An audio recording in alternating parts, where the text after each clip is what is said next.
Welcome back to What She Said. It is Sunday night, and did y'all miss me?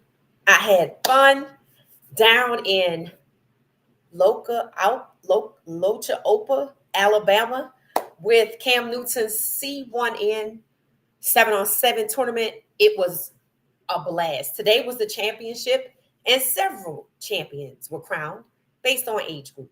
And I had a wonderful time. I'm sure I'll be back. I understand that sometimes they're in Stockbridge, which is roughly about 40 minutes from the city of Atlanta. So I'll probably try to catch them there. But I just want to say Cam Newton is doing something spectacular with the 7-on-7, the young men.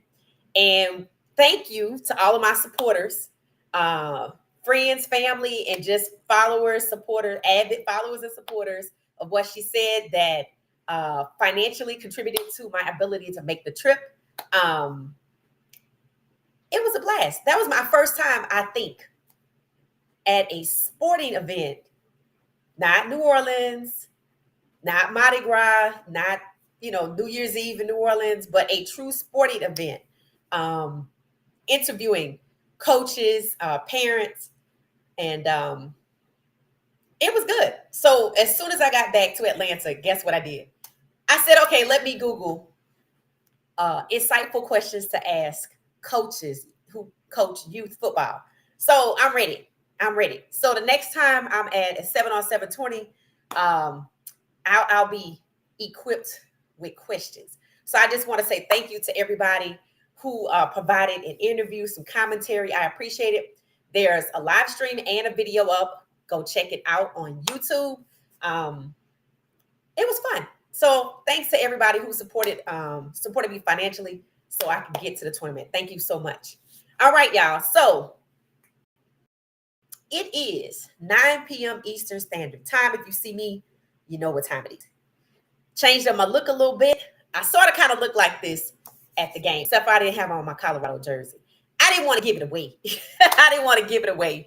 But I call myself being incognito, but yet, asking people questions. But I did not identify myself as a Colorado fan because why?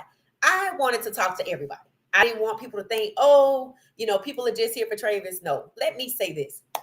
There are numerous talented players on these teams. My favorite team's name is the So Icy Boys. I really like that.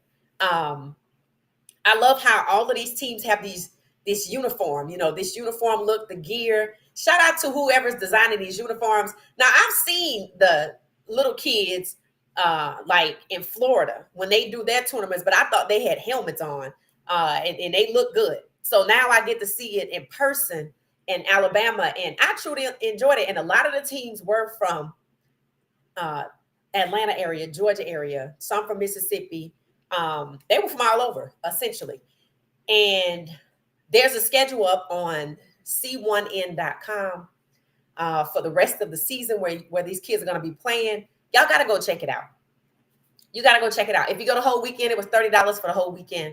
If you just wanted to go one day, it was $20. They had bounce houses for kids. Go check out the video I posted. You can see all of this. They had bounce houses for little kids, who weren't playing.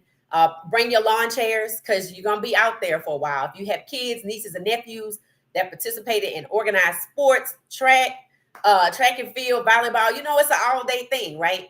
And it's outdoors because, it's football. So bring your lawn chairs, bring your little umbrella in case you get hot, stock your car with snacks. They had a concession stand that was open. They had bleachers. I was impressed with this high school because they had a lot of fields. We were on field 2 at one point. It was field 1, field like 3, 4, different fields where all of this could take place. So shout out to Cam Newton for going back to Auburn, Alabama, which is where he went to college. And there was a lot of people out there with Auburn colors on. I guess their kids played for some of the teams that were playing against, Cam Newton. The ages went up to like 18. I think I saw as young as 12, 13. I saw little bitties. And there was this one group that had the Fleur de Lis on. I didn't get to interview them, but I wanted to because I'm like, I wanted them from Louisiana. I didn't get to interview them, but I will be back. I thoroughly enjoyed it.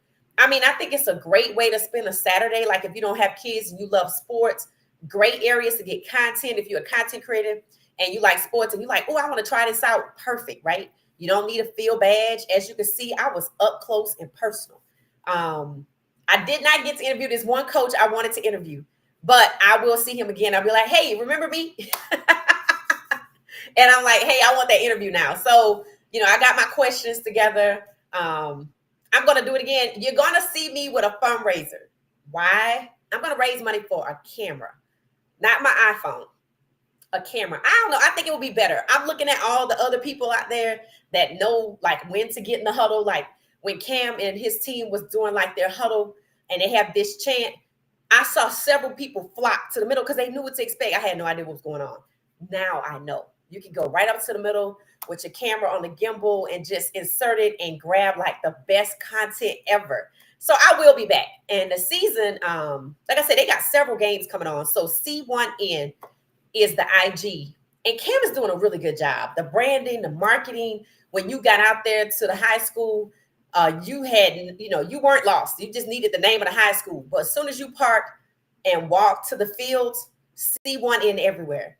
So he had it branded, marketed. You had these black bands. If you're going to be there for the whole weekend, color coordinated, true branding, true branding. This was not just thrown together. Somebody actually took the time. There were the flags everywhere, the C1N flags. Then they had the two little, you know how sometimes companies that advertise at grand openings, they have the little inflatables that kind of go up and down. He had those. And everywhere you look was C1N. And guess who else was out there? The NFL. So let me tell y'all something. So y'all know Travis plays for C1N, right? But I'm telling y'all, there's several kids out there. On my video, I named Travis. Another young man, I interviewed his mom, Nasir Banks, and then the quarterback for C1N, Derek Branch. No, not Derek. Derek, I forget his last name, but it's on my channel. He was in my video a couple of times. I knew he was a QB, but I did not know his name. And we're going to see these kids again. You know what it was given?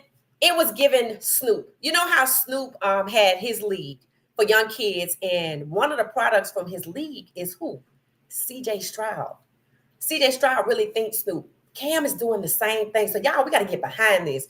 If you don't have nothing going on, and even if you do, just take some time out.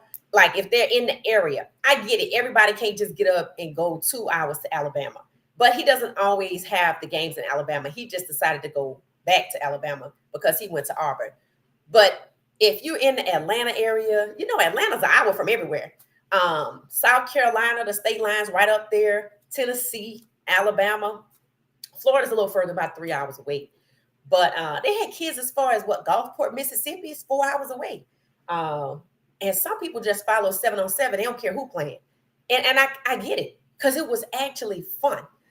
It's fast paced. They don't play with a center. They use like a I don't know what to call it, like a stand that the ball is on. And the quarterback just gets the stand instead of it being hiked to him because it's 7-on-7. So there's obviously a couple of positions not there. So it's fast paced. And I really like it. At one point, I was standing so close, I didn't realize I was on the field because they were on the other end. And when they came back to my end of the field, I was like, oh, let me, step out the way. So I didn't want to get in the way, but I got some really good content. Everybody was nice, gracious. I really appreciate what Cam Newton is doing with these kids, their families, and this 7-on-7. Yes, the NFL was out there. They covered Travis. If you go to the NFL channel on YouTube, there are highlights of Travis from C1N from like last week. Yeah, right.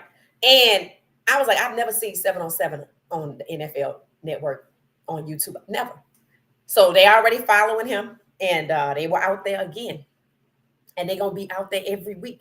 I'm telling you, if you're a content creator and maybe you kind of want to figure things out, this is your perfect environment. You don't need an on the field pass. Just be respectful.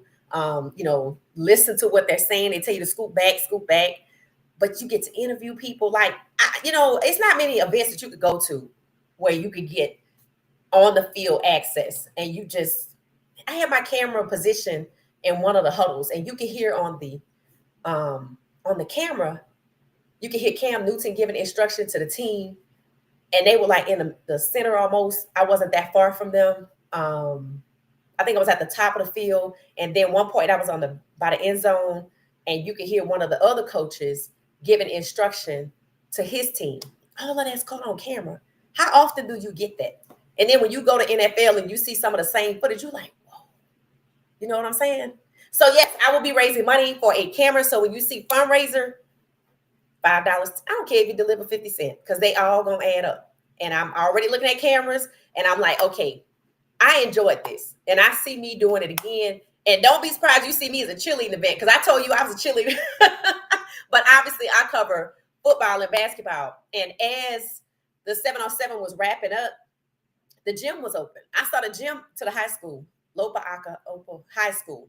And I saw people going in there before I went to the field for the tournament, right? But on the way out, they were still going in there. So they had like a basketball tournament going on. There's a lot going on at the school. And I'm just going to tell y'all, if you're one of those people that's like to get in the car or get a good getaway, you know, one thing about Georgia, you can go 110 miles and be in the mountains, right? Depending on which direction you go.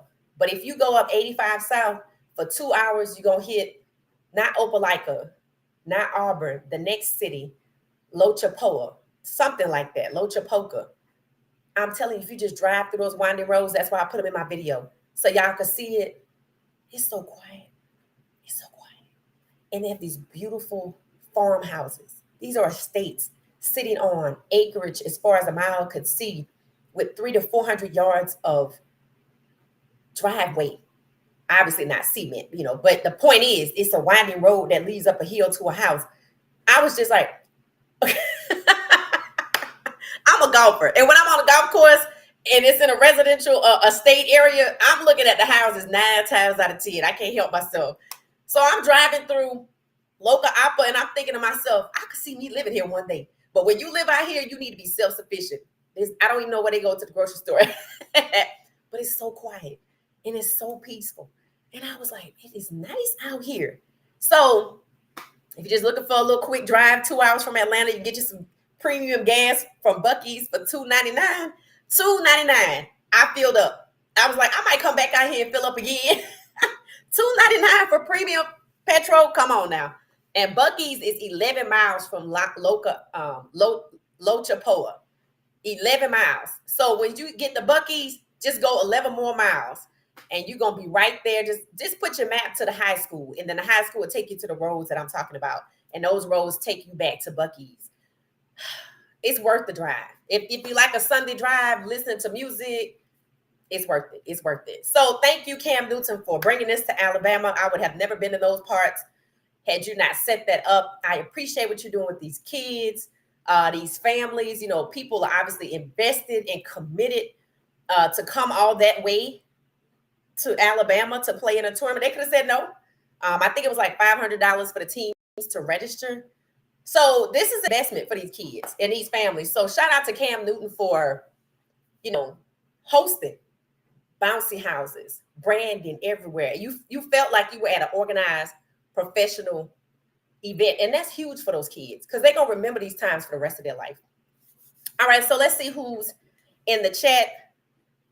Hey, 400 Circle Media, thank you so much for your financial contribution. It did well. Thank you, D Johnson. It was fun. Look up C1N on Instagram. I'm telling you, just follow the page. You'll see when they announce the games.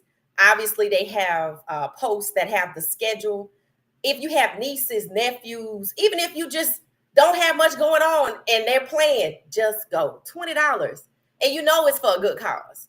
You know what I'm saying? So I that's why the NFL is out there. I'm telling y'all, there's 7-on-7 tournaments all over the place. It's not a new phenomenon. You can go look at a hashtag for 7v7 football or 7-on-7 football and look at it. It's not a new phenomenon for the NFL to show up, to bother to send somebody out there with a camera.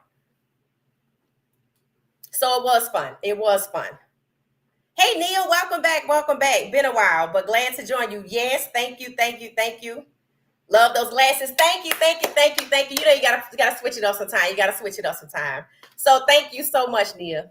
All right, so what I wanted to do, I want to say thank you I said thank you to everybody that donated. Because I did talk about that I said I was going to surprise people. I wasn't going to tell them where I was going live from. So I drove the 2 hours to Lochapoa. I think that's how you say it. Lochapoa. And I said, surprise, I'm out here. And I didn't tell anybody where I was going, but people handsomely donated so I could go. And it was just, it helped. It was really nice. So thank you. And then I want to say thank you to the Steadfast, my ride or die, my members, for what she said family. We have Kiel and Gracie. Y'all see them on here all the time. And then we also have friends of what she said. 400 Circle Media. Thank you, thank you, thank you. James Anderson, Darlene Thomas, and Jerry. Jerry just joined us too. So Jerry's last name is Benford. So thank y'all so much. Again, if you see the join button, just click it. Pick your level. If you're going to hang out with us all the time, even if you don't, what it does is it provides opportunity for people to donate to the channel. And what I do with it is just elevate the channel, elevate the opportunities for me to go live from different places. It is officially spring in Atlanta. I was out today getting content. I was out today getting content to bring back, to share, with the family, with friends, and, with the supporters of what she said. So I'm always out getting content. This just lets me go the next step and go further. So you never know. One day I might get a press badge. Maybe it's a CU game. I need to figure out how that works. If anybody knows how to get a press badge for CU, let me know, because I need to look into that, because I think I would do good on the side over there. All right. So I just wanted to say thank you. Thank you. Thank you. And I'm going to put on some music just a little bit. And then I have a picture to share with y'all. We're going to start off the podcast. I like to start off with a good vibe, and this is a good vibe. But I have to play my intro song.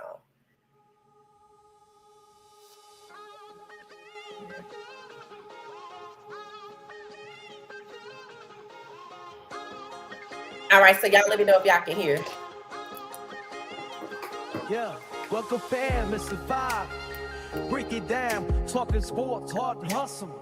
Wear the crown, subscribe to the journey. Don't sleep on the grind. Hit the like button. Come on, don't be blind.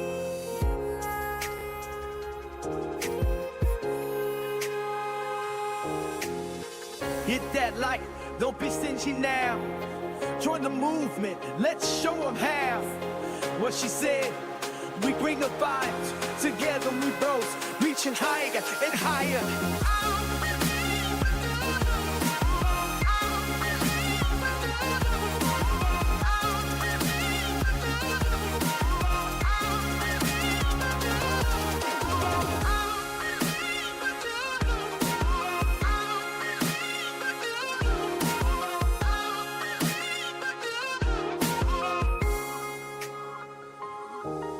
From hoops to the griddle, we cover it all. Champions rise, and together we never fall. Join the.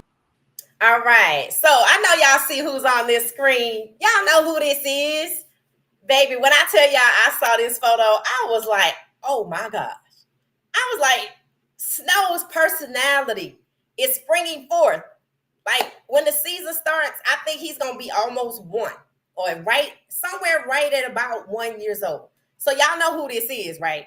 I figure you know who this is. And I could not resist sharing a story, a photo of this cutie pie right here. So y'all know who this is, right? This is Coach Prime's grandson. This is Snow. I don't know their last name. I just know DeAndre is the first name for his mom. Jacquees is his father. I don't know Jacquees' last name. So I don't know the baby's last name. But it's Snow. Okay, so I get it. I know Jacquees is his father, obviously. And yes, he looks like his father. But remember, babies look like both sides. And it's true. He copied and pasted her face, right? But there is a member of the Sanders clan that this baby is giving. Can anybody guess? Can anybody guess what member of the Sanders clan, that's not Coach Prime, that this baby look like he might take their personality? Drop it in the chat. Let's see if y'all we on. Let's see if we here. Let's see if we on the same page. So we're gonna see this young man. I'm telling y'all, his personality. Watching him grow is just gonna be a pleasure. Cause I'm starting to see a little personality here. Let me know if y'all can see it.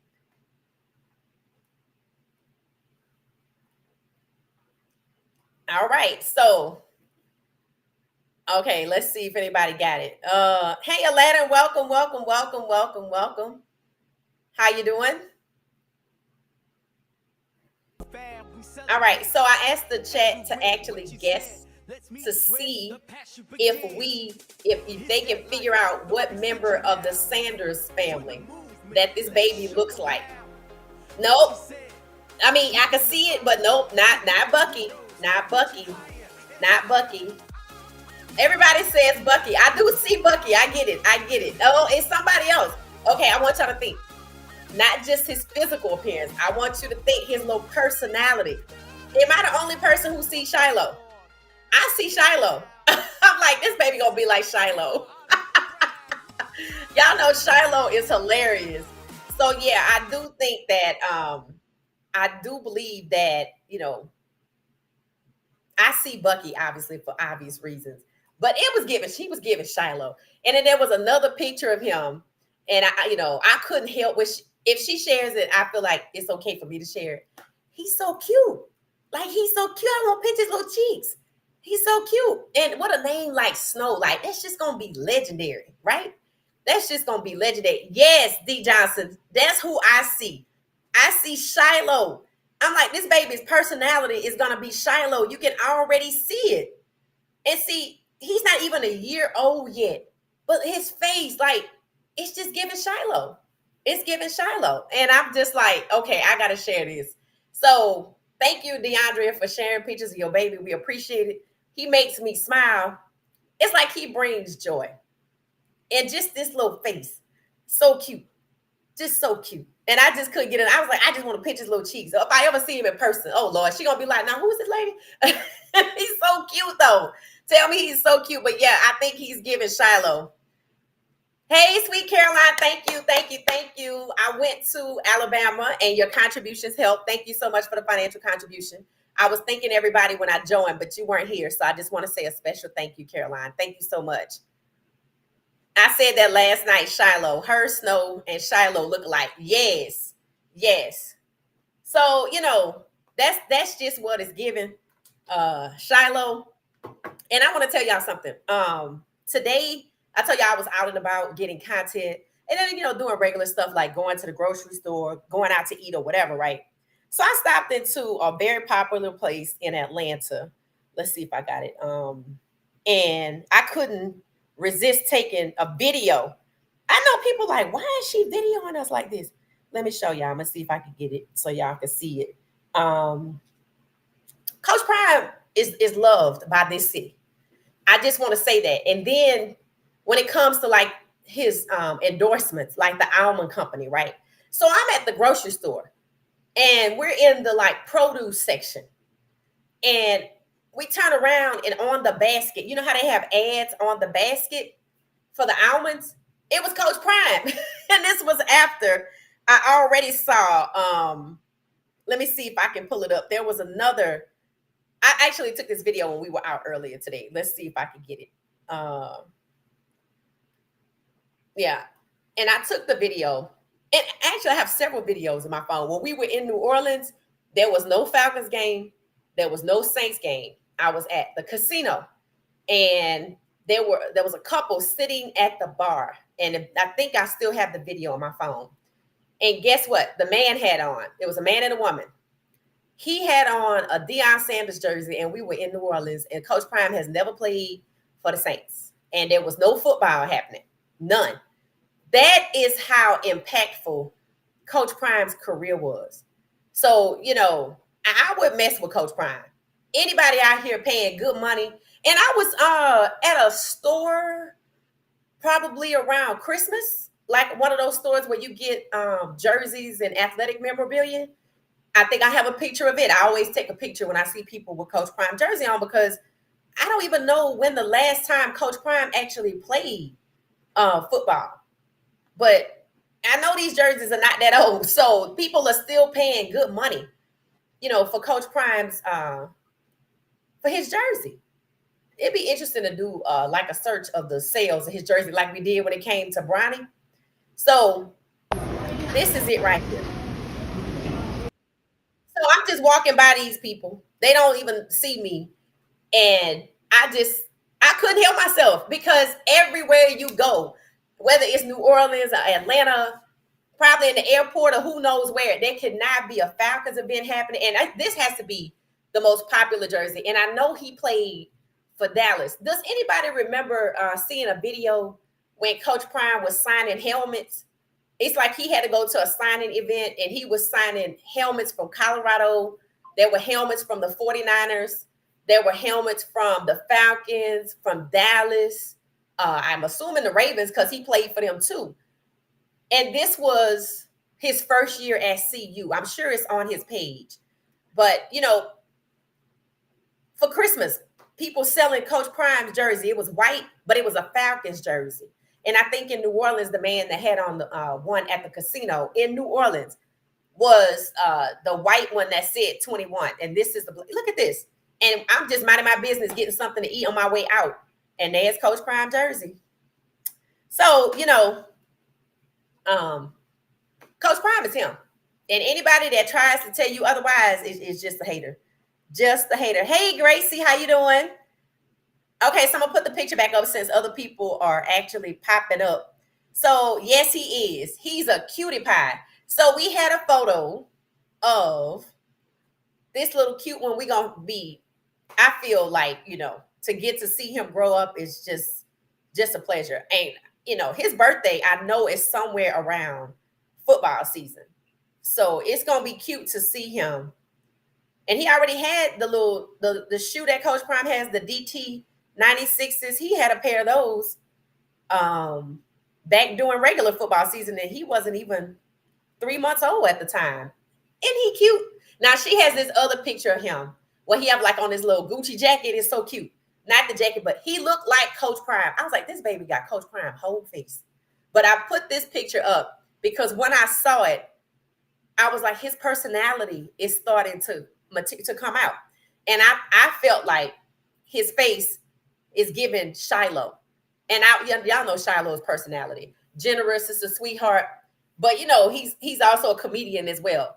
And immensely talented, musically gifted. People believe Shiloh is actually probably a genius. I think he might be as well. Anything Shiloh learns, he picks up and seems to master. Did y'all know he can snowboard? Not ski. He snowboards. He's actually really good at it. Seems to make friends with anybody. He's honest. He's honest. I never forget at the Shrine Bowl when he was being interviewed, they asked him if he went to the gas station to get snacks, what would he get? And Shiloh's response was, I wouldn't be at the gas station. I drive a monster truck, Cyber Beast. And the guy was like, kind of offended a little bit, like taken aback by his response, but he was honest. I'm like, I don't think people really realize how wealthy these kids are. They grew up wealthy. And even though Coach Prime didn't throw money at them, okay, they wealthy in their adult life. Shiloh was working out, getting ready for a pro day, which is coming up, April 4th? And, he didn't go to the combine. And I think maybe on his first or second day, he was working out at Colorado. And I looked at Shiloh. I said, now, how many people work out in Versace shorts and a Gucci t-shirt? And it wasn't blazing logo. I just recognized it. You could see it. I was like, and it's like he don't even know. It's like this is so normal to him to be running around with Versace shorts and Gucci shorts and a Versace t-shirt to go lift weights, where the rest of us just got on a t-shirt and maybe some Colorado shorts. That's what people were saying when year one at CU on the sidelines, like when Shady McCoy and them were up there and other people, content creators were up there. The few hung out with Travis. They were like, they both, Shador and Shiloh, seemed Hollywood. That was the term. it was like people don't just walk up to them and start talking. I'm like, they've been famous since they was 5. Shiloh 5, Shadua maybe 4. So you kind of become guarded, but I don't even think Shiloh realized he was wearing, it's not like he went to his drawer and said, let me put on these Versace shorts or t-shirt and Gucci shorts and t-shirt, and it was not even the same top and bottom. He just put on something, and that's what he put on. I don't think people realize how wealthy these kids are and how wealthy they grew up. Even though he didn't throw money at them, they still grew up in a palatial mansion. They still had housekeepers. I mean, they went through things that all of us go through, parents going through divorce, this, that, and the other in the public, father moving on with somebody else, mom moving on with somebody else, parents not speaking, that kind of, and the kids laugh at it. They laugh about how Coach Prime, when he walked them up for senior day, he hurried up and hightailed it back the other way. They laughed about it. They knew it was going to happen, and they're not mentally damaged by it. So this baby, in my opinion, is giving Shiloh. And I can't wait to see more of his personality. At some point, he's going to start scooting. He's going to start, trying to pull up. Then we're going to see him take his first steps. I'm surprised. I'm just waiting to see how long it is before he becomes Coach Prime's constant companion by his side. I'm waiting for that. I'm waiting because it's going to happen. The moment, like yesterday when I was out in Lochapoa, I looked at the little kids that was by their dad's side or their granddad's side with the big, big helmet on, the ball about half the size of their body, and they trying to play with it. And then there's this little guy. I recorded him. I think his dad may have been a coach. That could have actually been one of Cam's kids. I don't know. But he was always in that little area where C1N was playing. And I looked at him, and he didn't look like the coach. And it didn't dawn on me at the time. I recorded it, and I noticed I kept getting him on camera because he was so cute. He was trying to run the drills with the big guys. He couldn't have been, I don't even think he was 7. He probably was 5 or 6. If you go look at the video, you can see it yourself. That's who this is going to be. I can't wait until the time when Coach Prime is at CU and this little fella is there, because we already saw Doc's kids. Doc's son with the glasses, he was up there. Somebody else's kid was getting a Gatorade. I can't wait. And it's going to come sooner than we think. We might, remember, he's getting ready to turn 1. So he should be walking somewhere between 8, 9, 10, 10, 11, 12 months. So the moment he get a stride, we're going to see him on that field. All right. So I just wanted to share that. He is precious. He really is. It says, he, Dion, already has Snow as his response. See, Snow says, absolutely. And, somebody going to have to be up there with him. But he's going to be up there. And this season, I think we're going to see him, maybe out there on the field a little bit when they're doing practice. Somebody will be out there with him. But next year, he's going to be out there. He's going to be out there. Elaine said, I believe Shiloh has a high IQ. Oh, yeah, for sure. For sure. Shiloh is, I feel like you could kind of see, like, he is a genius. I really think he is. Anybody that can master anything that they pick up. Like, I watched him make music, right? I made music. He makes the beat. He makes the sound that you hear. I take the sound that somebody else made and put it together with a lot of other sounds to make a beat. Like, he defines the note. Like, that's different. And to see him do it is just like, okay. And the way when he sat down, I think they were at like a mall. He played the piano, it was classical music or whatever, and how people just gravitated towards him. I heard Coach Prime say it a long time ago when the kids were little on that show. He said Shiloh will do anything he wants to do. He wasn't saying it to say he needs to do better in life. That's not what he was saying. What he was saying was facts. Shiloh can do anything he wants to do. He didn't say that about anybody else because Shiloh is that one. If he wanted to go into music, he'd probably be really good at it. If he wanted to become a snowboarder and go professional, he probably eventually will be really good at it. There's a black snowboarder.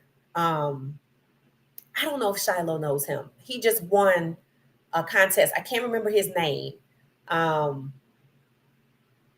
his story is interesting. I was always wondering, like, if he's snowing in that Colorado area, which I know is massive, when it comes to different ski resorts and whatnot. I was just wondering if they had kind of maybe had crossed paths, because I did see some people that Shiloh um, snowboard with, and they were talking about how talented Shiloh is, and he's really modest. He just kind of blows it off. This baby gives me Shiloh, so we shall see. It says sometimes the athletes have contracts with companies, so they wear the apparel of the company or the promotion. I I get it, I get it, but I'm telling you, he just went into the closet and grabbed two pieces of clothing and put them on.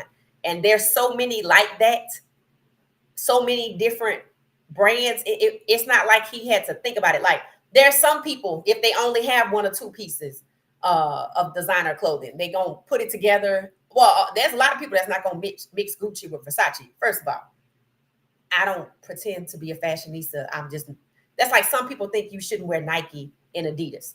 Like they think it's criminal to put on an Adidas tracksuit and some Nike shoes. I could care less, because you probably, I'm sure I've done it. I'm sure I've done it. I don't really care. That's Shiloh don't care either, and he has so much of that that it's not. I just picked two articles of clothing from my closet. I can tell by the way he moved. He just picked two articles of clothing. He didn't care what they were, because they weren't even the same. It's not like he was out here being matchy. He just put on something, and he has so much of it that's just something to him. And that's the something that makes people think he's Hollywood, but he's not. He's just Shiloh.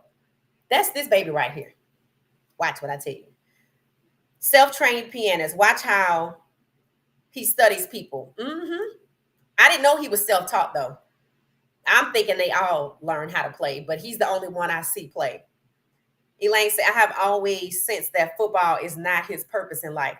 You know, when he was younger, on their show, he told his dad, he was like, he wanted to make music. He didn't want to play football. He actually said that out loud.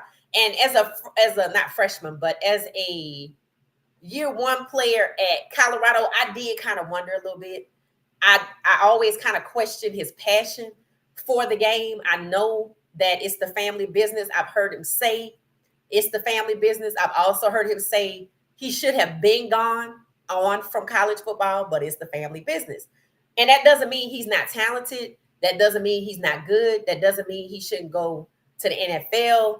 That just means, like the rest of us, we all have a passion that we gravitate towards when we don't have absolutely nothing going on, or we make time for it, even when we're so busy. We have everything going on. And Shiloh's getting his master's. So those players that can go on and get their master's, hey, don't be ashamed that you in school at 23 or 24. There is a quarterback for Oklahoma State who's 25. And at the Big 12 Pro Day, his fiance left him a message or whatever, because he's 25.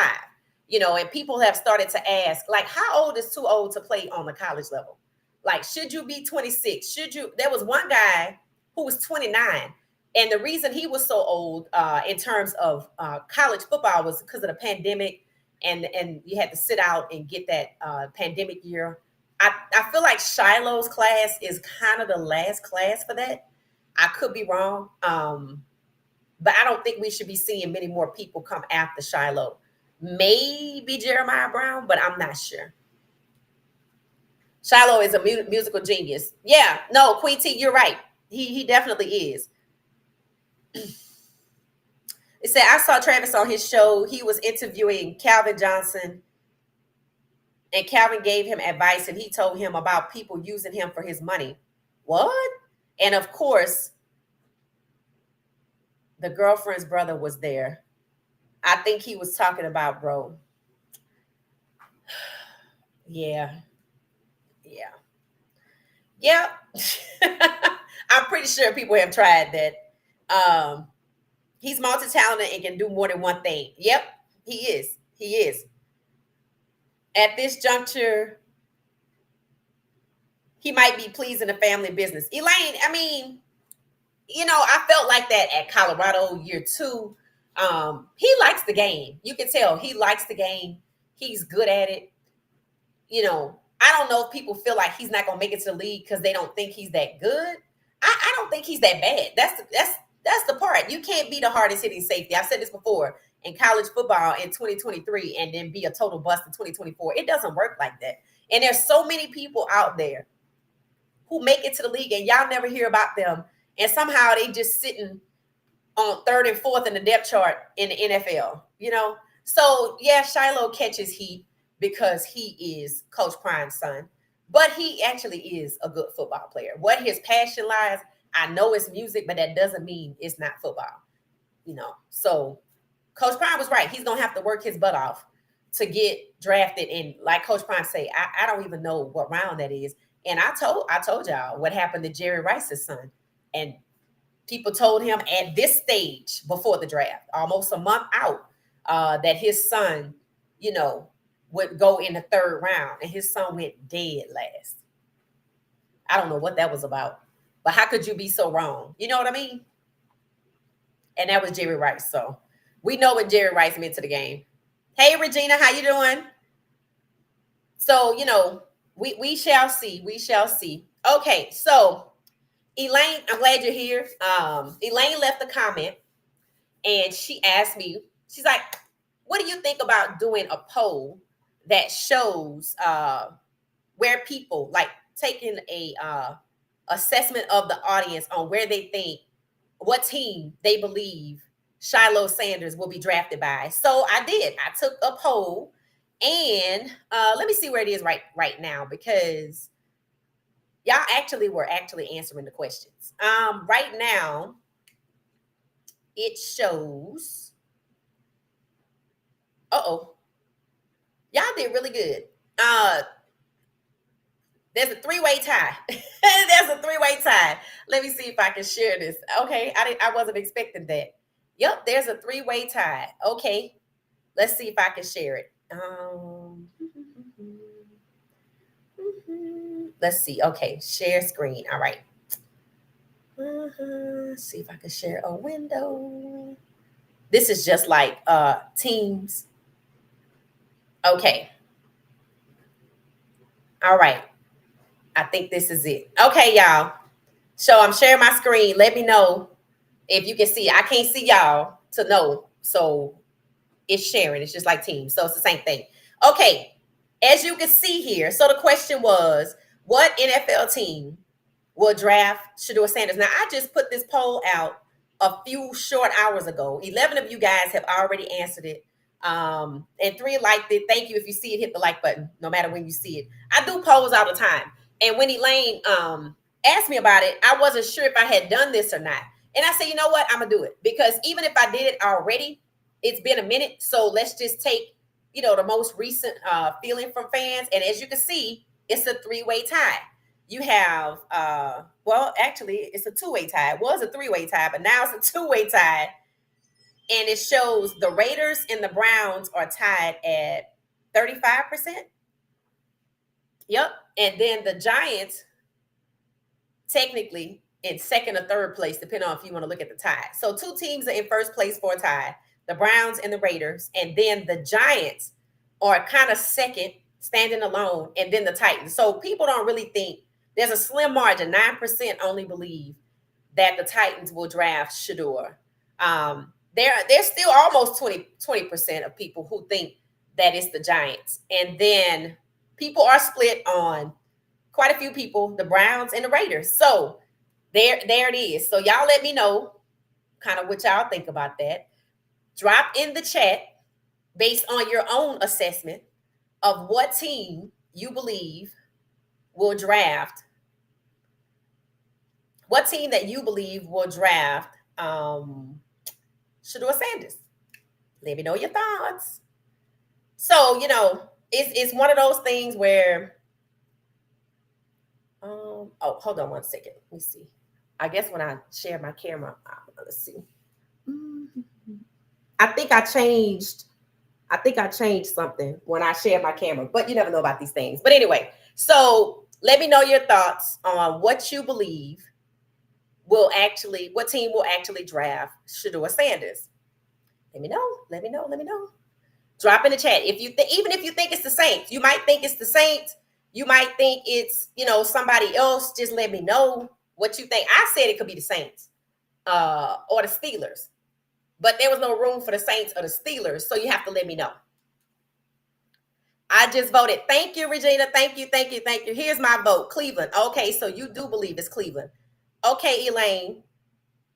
I didn't participate in the poll, so you just dropped yours in. Okay. So Elaine said Cleveland. Regina says she just voted. Caroline said, I just voted. I don't want him to go to the Browns. D. Johnson said, please, no, not Cleveland, not Cleveland, not Cleveland. And Crowley, welcome, Crowley, welcome. Crowley said the Raiders. Okay. Regina, who did you vote for?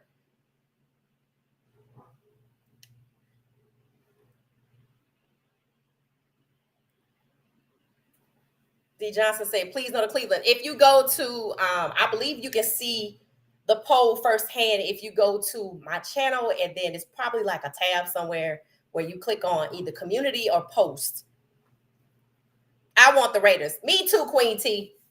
Queen T says she wants the Raiders. I happen to agree.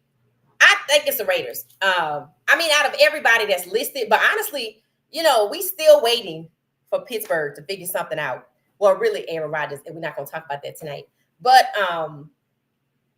at one point, it appeared that the Steelers were going to draft a quarterback. I mean, they still could, right? They still could. So I like the Steelers for obvious reasons. Why lie? I like the Steelers. I don't know if I don't know what the Raiders gonna do. They might draft Shador. They also have Geno, but I have no idea what they're gonna do.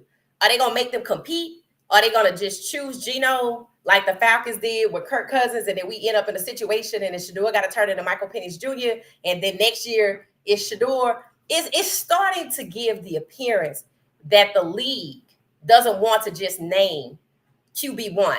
So, prime example, Anthony Richardson was QB1 in Indianapolis, right? And then Daniel Jones is there, even though Daniel Jones could have stayed right there in Minnesota and competed with JJ McCarthy. But for some reason, they had to give him $14 million so he can go prove himself.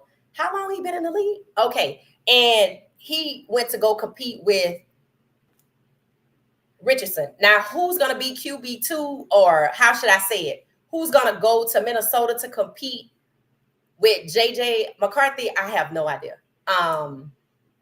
Is Sam Darnold going to have to compete in Seattle, or is he named QB1? People keep saying Geno will likely be a bridge quarterback for Shador, which sounds like they believe that Geno will start and then Shador will come along. Do not forget what I shared and how some of these people do not want these young quarterbacks to start. Some people don't even want JJ McCarthy to start.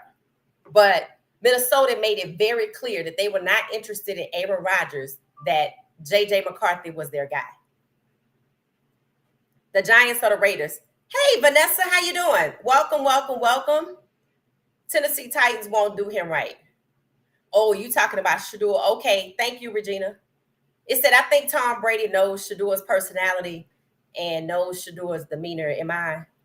He's not arrogant. No, Shador's not arrogant. Okay, let's talk about this comment. So when y'all make comments, I reply to them. I actually read them. I don't just run through and start clicking. I read each and every one. And I received a comment from somebody who I'm not sure is always in the comments with us, but I said I'm going to share this with the chat because I felt like it was very well said, that it was true. Let's see. Okay. This comment was left under Shador Sanders brings the winning culture and star power. I think it was a short that I posted. And who is this? I don't think this person is always with us. Let's see.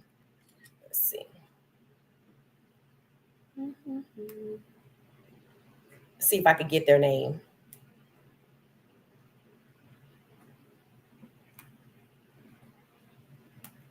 This is GDM delivery. I can't say I've seen this before. This was 4 hours ago. It says, when we do the right things to succeed in this society and refuse to bow to this constant sabotaging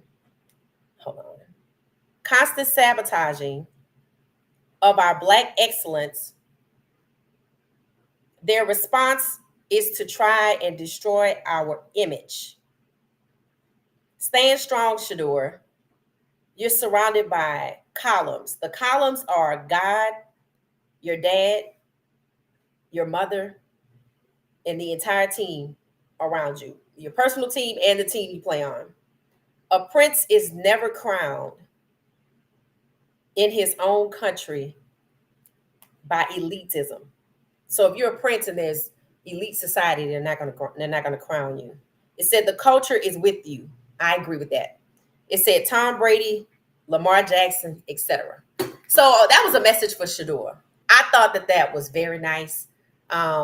We all know that Shador is strong-minded. I told y'all it was no coincidence that Coach Prime posted that clip from Deion's Family Playbook when Shador came home from school and was like he didn't know anybody. And Coach Prime's like, I'm not going to let, anybody do anything to you. I got you. And this was years ago. And I said, this is one of the reasons they can't tear them down. And anybody who has even people with half of a brain could see that Shador is being targeted, right? And nobody's going to say anything. In fact, I told y'all Ryan Clark was probably the only person who stood up. Well, a man that looks like him, a person that looks like him, named Marcellus Wiley, I think he used to play sports and worked for Fox or got fired or something like that. And he felt like either Emmanuel Ocho or Joy took his job. He actually put out a video and said that when Ryan Clark was saying, speaking up for Shador, that he was using the card. I'm like, you know what? I can't believe he even said that, because RC was the only person to speak up. And here he is, another Black man bashing RC for actually speaking up for Shador. Now, a lot of people have spoken up for Shador. So it's a few things happening here. Some people just chasing clicks. And I feel like that's what Marcellus Wiley was doing without realizing that your take is damaging. You want to encourage people to speak up on behalf of Shador. That's what they want. They want you to leave Shador on the island while they pummel him with their words, and we just stand there and watch. And Marcellus Wiley basically went in on Ryan Clark, who I thought did a fantastic job of standing up for Shador. And I even said, I believe he likely felt motivated to do so because his own son, who plays at Notre Dame, experienced racism. And for this Marcellus Wiley person to say, yeah, you got to be careful when you're doing race bait or the race card. I was like, you didn't say that. Did you really say that? That's chasing clicks and not realizing how damaging you're being to people who have a voice or have experienced it. People say all the time, oh, racism was a long time ago. There are a lot of atrocities that happened a long time ago, and you still celebrate them. You still talk about them. But when it comes to Black people in slavery, then you can't talk about it. And then when we want to put Black excellence on display, or when it's naturally highlighted, it's a problem, right? It's a problem. So to me, Marcellus Wiley did a disservice to himself, because there are a lot of people who agreed with Ryan Clark, and more people need to stand up for Shador because he clearly is being singled out. And for the people that are like, oh, they aren't doing it to Cam, I'm like, well, ignoring Cam Ward is not exactly a compliment. Acting like you only saw Jalen Milroe when he ran a 4.37 unofficial and a 4.45 officially is not a compliment. And just because they act like they don't know Will Howard won the Natty, it is still not a compliment. But when they want to take Jackson Dart out of second round and hype him up and try to put him over the top 3 quarterbacks, which are Black, one more time, the top 3 quarterbacks in this NFL draft for 2025 are Black. Cam Ward, Shador Sanders, and Jalen Milroe.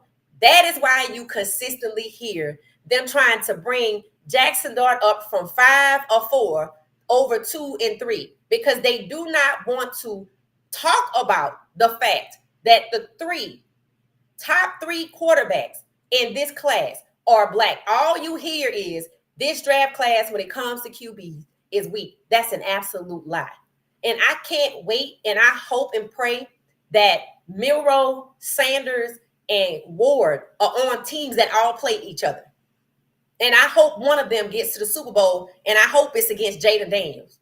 No disrespect, Lamar Jackson. They don't want to talk about that. So this person, GMD delivery is correct. When they can't tear us down because we're strong-minded, they attack our character because we're self-assured, because that's what they don't want you to be.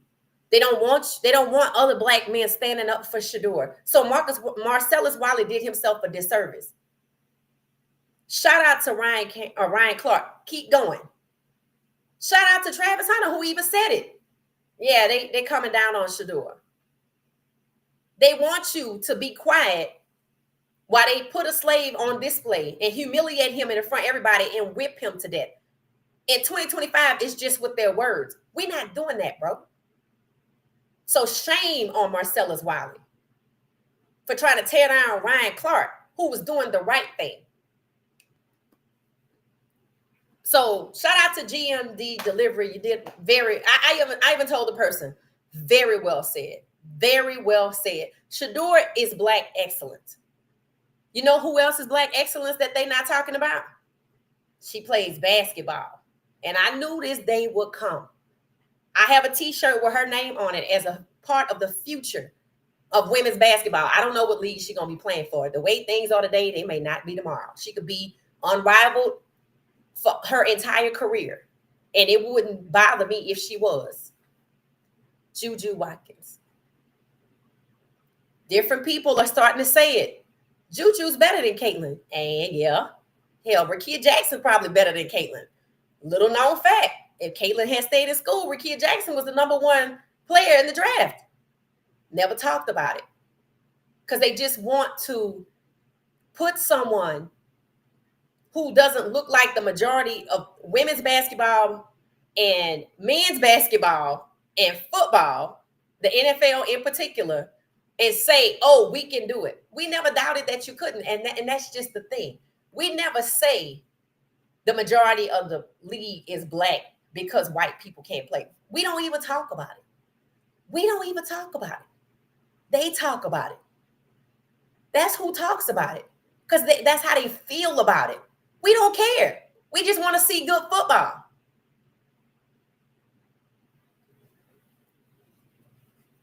Somebody made the comment, how would Black people feel if we went off and started a whites only, I don't know, something like a bar, a restaurant? Well, we don't care. We don't care. We don't care. Enjoy. As long as you don't try to stop us from doing what we want to do, we Gucci. So I'm not surprised that this is happening to Juju. I knew when we got to this day, there won't be people that want to act like they don't see her either, because they know she's better than Caitlin. Caitlin is cool, all right? They hyped her up. See, you don't have to hype up Juju. She is her. Flau'jae, who they don't talk about, is her. Malaysia, her. There's a lot of hers out there that are Black. Why is it only one? Caitlin. Why they gotta hype her up? If she's who they said she was, they could just be quiet and we watch her play and we all would agree. But no, it's called manufactured hype and it's manufactured hate. Juju is the truth. Her skills are undeniable. I don't care if they act like you can't see her or not. When you watch her play, you gonna see it. And it doesn't matter if they don't talk about it. It matters you talk about it. If they don't talk about Juju and you watch her play, I suggest you get to tweeting. I suggest you get to posting. Let them know that you see her. And that's what matters. We don't need them to talk about her. You do it. So Juju's her. It's a lot of hers out there. It's a lot of hers out there, but you have to understand that what you see happening with Shador being torn down is something they don't want you to talk about. And even though you get somebody that look like Shador, and it keeps happening over and over and over. They keep finding the Bucky guy, the Bucky Brooks or whatever his name is. They sent him to tell Shador, well, we gotta talk about something.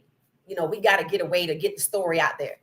I'm like, you really standing there telling him he should be okay with y'all abusing him with your words and tearing him down because you need to get the story out there and you gotta be sensational. That's why people don't watch the news like they used to, because it got too sensational. It was so negative, you just didn't want to watch it at all.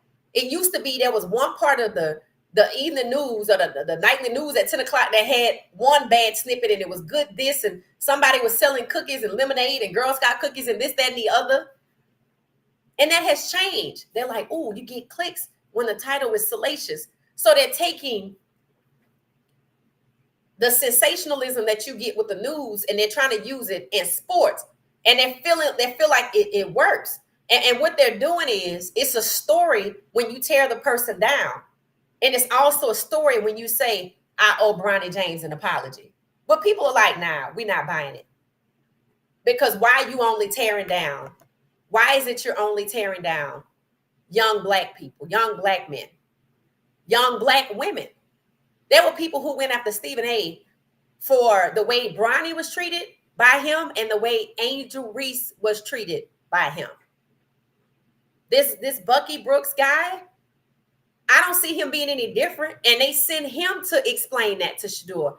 Why would you do somebody else's dirty work? Let them go tell Shador that. They're not.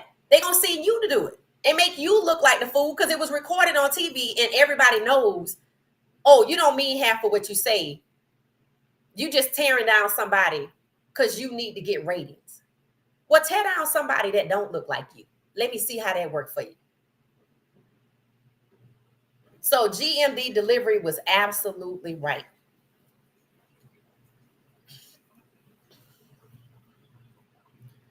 Hey, Vanessa, how you doing? They talking about Dart and they are pushing this kid, hyping him up. The same thing, just trying to hype him up so they don't have to say, once again, there's 3 Black quarterbacks in the top 3. Because if I'm not mistaken, the year that Anthony Richardson came out, I think he went number 4. I think there were 2 Black quarterbacks before him. I think CJ Stroud. I need to look at that draft again and see who it was. But that's what this is about, guys. This is a numbers game. This is not just about ratings. If it were about tearing down Shador for ratings, they would do it to everybody. This is not just about ratings. That's the I'm trying to choose my words carefully. That's what they try to sell you so it can go over well, so you can digest it. Oh, it's just for ratings. But then see, we're all intelligent. We're like, well, then why is this happening to Shador, who's Black? And why are you not talking about the other 2 Black quarterbacks? Why are you not disparaging anybody that doesn't look like you? I don't think these men like Stephen A., possibly Marcellus Wiley, and this Bucky Brooks guy, want to admit when they look in the mirror, they are selling out young Black men because they're choosing to disparage and or try to console and say, hey, I know they're abusing you, but it's okay. No. And teams reportedly keep asking Shador about his dad. Why are you worried about his dad being in his life? Were you worried about Joe Burrow's dad being in his life? You worried about JJ McCarthy's dad being in his life? What about what's the kid name down in Jacksonville? Trevor Lawrence. You worried about his dad being in his life? What about Daniel Jones' dad? You worried about him? And these contracts, I want you to pay attention to these contracts. Let's see how long it takes and who gets the next $330 million contract for QB. Let's see how long that takes and who it is that is the recipient. Because for Daniel Jones to get $14 million as QB2 behind JJ McCarthy and then shift him over to Indiana to compete with a black QB and to prove himself for $14 million, I want to see how much was Geno's contract with the Giants? How much did he get to prove himself? Even Molly, I finally heard somebody else say it on one of these big box shows when they were talking about, because Geno's there now, and they're talking about Shadua being there. I think it was Molly that said, oh, that's going to be a different change of pace for that organization. And she's a Giants fan. So for all of the people who keep saying, not Geno Smith, Jameis Winston, for all of the people who keep saying, Shadua's going to the Giants, Shadua going to the Giants. Okay. Let's see what they try to send JJ McCarthy. I told you I think it's the Giants. And I have absolutely no problem with it. But you're not going to disparage Shador because you want to pick JJ McCarthy. You're not going to try to plant the seeds of negativity in our mind and think you're going to get us the understanding that you're taking a less than talented quarterback who should be probably number 5, the 5th QB off the board after Will Howard. Will Howard won the Natty. After Will Howard, and try to move him up to number 3. I told y'all, they setting you up for the okie doke. They want you to go, oh, so they taking Jackson Dart to the Giants because Shador Sanders, this, that, and no. They're taking Jackson Dart, if that's what they do, for QB1 because the Giants have never had a black starting quarterback. So for Jameis Winston, I do believe that's who has the contract in the Giants. I'm pretty sure before I even look at the numbers, he's QB2, like he was when he actually played for them. So hell would freeze over if they draft Shador and they have Jameis on their roster. Yeah. If that happens, I'm not saying it ain't gonna happen. I'm just saying hell gonna freeze over if it does. So yeah, that's what it is. God had the final say on Shador's life. Exactly. And that's the thing. I'm like, y'all really out here trying to play like y'all Jesus. Y'all couldn't even stand to be crucified. You couldn't even stand for somebody to throw stones at you and tear you down the way they're tearing down Shador. They will probably be in rehab somewhere. Yes, Juju, she has passed her numbers, but you're not hearing about Juju. Right. And that's what people are talking about, Regina. They're saying essentially, and they're starting to ask the question, okay, so we know Juju is better than Caitlin Clark. Why y'all not talking about her? I mean, it just goes to show you that they had an agenda, which is why I had to stop watching the WNBA. After Angel Reese got hurt, I told y'all I was out. I still pay attention. I looked at Unrivaled, and I like to support the players, but using racism as a marketing strategy is exactly what they were doing last year.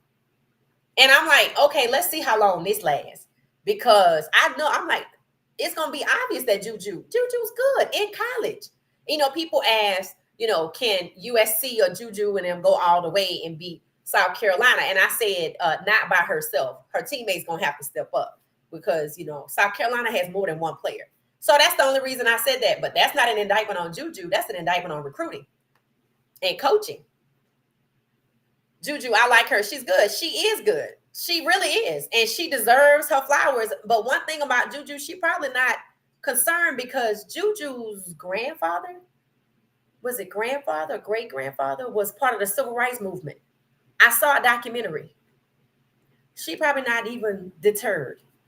And that's how you have to be when you're on their level. Shador, Juju, Angel Reese, Travis, Travis gonna have to be strong of mind. It might be for different reasons, but the point is you gonna have to be strong of mind to do whatever it is you want to do, whether it's wrong or right. You still gonna have to be strong of mind. But Juju, now Jada Daniels didn't get that kind of hate, not yet. I heard people talking about CJ Stroud and oh, where's CJ Stroud? What's he going to be doing for year 3? I'm like, hopefully playing behind the O know how to play, because in year 1 they were cool with it, but then in year 2 they couldn't quite understand what the O-line was supposed to do, which was protect CJ Stroud and give him time to throw the ball. Suddenly that just went out the window. And I read where one of the main problems somehow moved to Washington, where Jaden Daniels is. I'm like, okay, I'm definitely keeping an eye on that. Because if Jaden Daniels starts suddenly in year 2 having O-line issues, and I told y'all, if you want a negatively affected quarterback, it's gonna be the O-line, or it's gonna be our tight end out here dropping the ball. But it's definitely gonna be the O-line, and we've seen it with Shedeur. That's what happens to CJ Stroud. That's exactly what happened to CJ Stroud. I got my eye on it to see if they're gonna try to set Jaden Daniels up that way. Hey, Crowley says, hey, family, did you listen to RJ on YouTube about the spring game, CU versus Syracuse? He did an excellent job breaking down why this game should happen. Who was it? Who is RJ? Who was it? No, but feel free to tell us about it. It says you were 20 minutes away from me this weekend in Lochapoka. Oh, okay, in Alabama. How do you say it? Lochapoka. It is Lochapoka. Okay, Lochapoka, Alabama. Oh, okay. You did say you were from Alabama. Are you in Alabama, or are you in another country? You can see what's going on in Alabama by way of the internet. But so if you were there, yeah, I went down and recorded, just got content and just went live on location from the high school. Very nice area. It says, I think that's why Travis is not on social media much. Isn't strong like Shedeur. Well,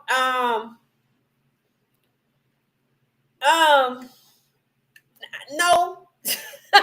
Yes or no. It's not that. It's that okay, two different situations. That's why I wish I hadn't put Travis in that mix with Juju and Shedeur, because Juju and Shedeur don't deserve what's happening to them. They have not put themselves in a situation that would draw attention to any negativeness, because there is none. They're just excellent at what they do. They just hella talented.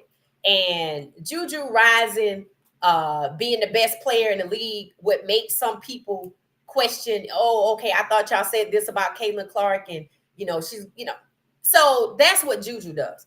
Shedeur raises the same questions. Well, now, how is it that he's the number 1 player in the draft, or a top 2 quarterback? Okay, the top 3 quarterback going top 5, and he wasn't a Heisman top 5. How is that the case? See, same thing with Travis when it comes to, remember that one award that Coach Prime said he didn't want no more? I forgot what it was called. Somebody knows. Travis won all the awards, but there was this one award, and they refused to even make him a finalist. I forgot what it's called. And people said, shame on y'all. Y'all are actually denigrating the legend of this player, who, by the way, was a Native American. And I read all about the award and how he got it.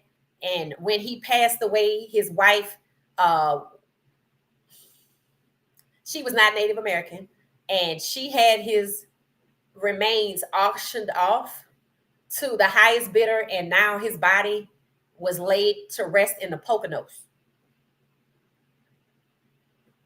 And it's a tourist attraction, and I think I talked about that on the video. So who you align yourself with, who you give your last name to, who your wife is very important, because if you pass away, then they have the last say. And where, if your body is auctioned off, or if your body goes to a tourist trap. So you got to be very careful about who it is that you marry. That's why marriage is a legal contract.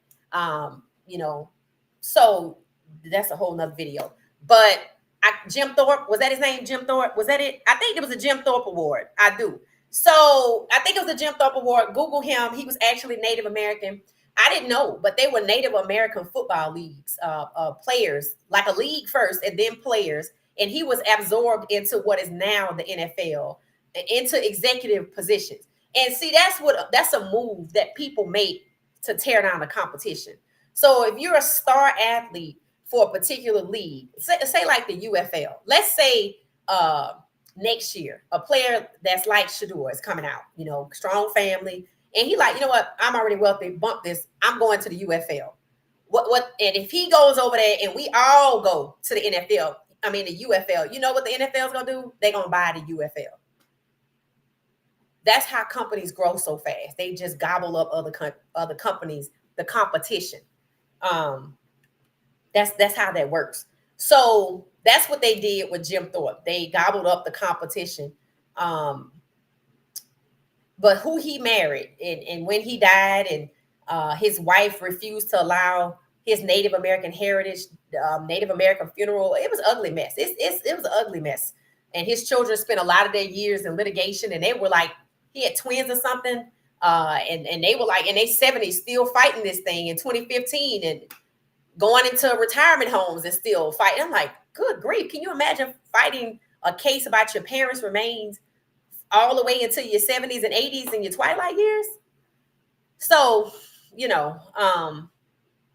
that's one of those things. But Shador's didn't do anything other than be great, and they don't want to see it. They want to ignore him like they ignore Cam. They want to ignore him like they ignore Milroe. They want to ignore him like Dylan Gabriel. That's what they want to do. Dylan Gabriel sat right there on that stage with Shador. So there's no reason we're not hearing about him. He's not the shortest quarterback to ever play football. So why are they shunning all of these other people and trying to highlight one person? It's exactly what they did with Caitlin Clark in the WNBA. I heard somebody say, talking about the talented players in the WNBA. I'm like, do you know who Arike Ogunbowale is? Yeah, have you seen her play? She actually was the MVP of the WNBA All-Star game, and they talked about it this long because Caitlin didn't win. The horse that they bet on in the race didn't win. It didn't even show. It didn't even place. And then the skills challenge and the 3-point contest. Do you know who won both of those? First time ever? Alicia Gray. So let me tell you who I want to see play basketball. Okay, I want to see Arike. I want to see Alicia Gray, Juju, Flage, Angel Reese, Camila Cardoso, Dejonae Carrington, the young lady coming from UConn. Y'all know what I'm talking about. And there's some other people. But they pick a horse in the race and they hype that person up because they feel like, well, we have control of the media. And in some respects, they control Stephen A. Then people like Marcellus Wiley, even though he don't work for them, who's chasing clicks, jumps on their side. And then Stephen A. disparages Angel Reese, disparages. Now he gonna disparage Shador, because Coach Prime, but he get his coworkers. He let his coworkers do it. I can't do it, but you could do it. You know what I mean? So, Travis' situation is different, and the reason why I say it's different is because Travis poked the bear, right? When people are looking out for you, okay, and that's like, everybody right now in this chat, coming to you, it's 20 of us. 20 people coming to you. Hit the like button, please. Hit the like button. 20 people coming to you because we saw something. Maybe we were all on a luxurious charter bus, and when it rolled into this luxurious post, we got out of it and we saw somebody with somebody else, and we were like, oh my God, and we all in agreement, this is not good. This is not going to end good, right? And then we tell Travis, right? And then he start yelling at us, tell us that we don't like him, we don't know him, we don't know her. And then when somebody comes to us that wasn't on a bus, but they realize that we understand that this is bad, this is not good, they know what we saw because we all saw it, and they give us some more information, and it turns out to be credible because the other person that they talking about is like, hey, yeah, no, that's me. And then he wants to hit you in the pockets to silence you. You can't do that. See, you can't go to war with the internet. And the problem is, nobody said that Travis was in a relationship for 5 years other than Travis. So when all of these guys start coming out about year 3, I mean, you know, she could have told him, oh no, 5 years, don't say that. But no, because it made him look stupid. And that might be the goal. When you want a divorce, what's the first thing that a divorce lawyer asks you? Drop it in the chat. What is the first thing when you consult a divorce lawyer? What is the first thing they ask you? And it's not how long y'all been married. Drop it in the chat. We're going to come back and we're going to talk about that. All right. So I think, was that everything I had on my list? I think that was everything I had on my list. All right, let's see. Let me check the rest of it. Regina laughing. It says, I know the girlfriend drama is the reason. Yeah. It says, I'm from Alabama, Tuskegee. Oh, Creek Indian. Okay. All right. So did y'all put y'all's answer into the chat? When you get a divorce, what is the first question a divorce lawyer asks you when you probably talking to them on the phone or you actually probably sitting in front of them?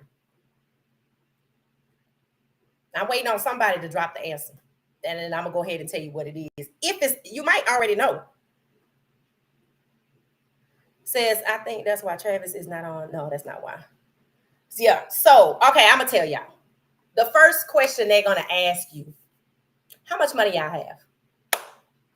Now, a lot of people, when they marry, don't really know how much money they have because usually one or the other, sometimes both, keep tabs on it, right?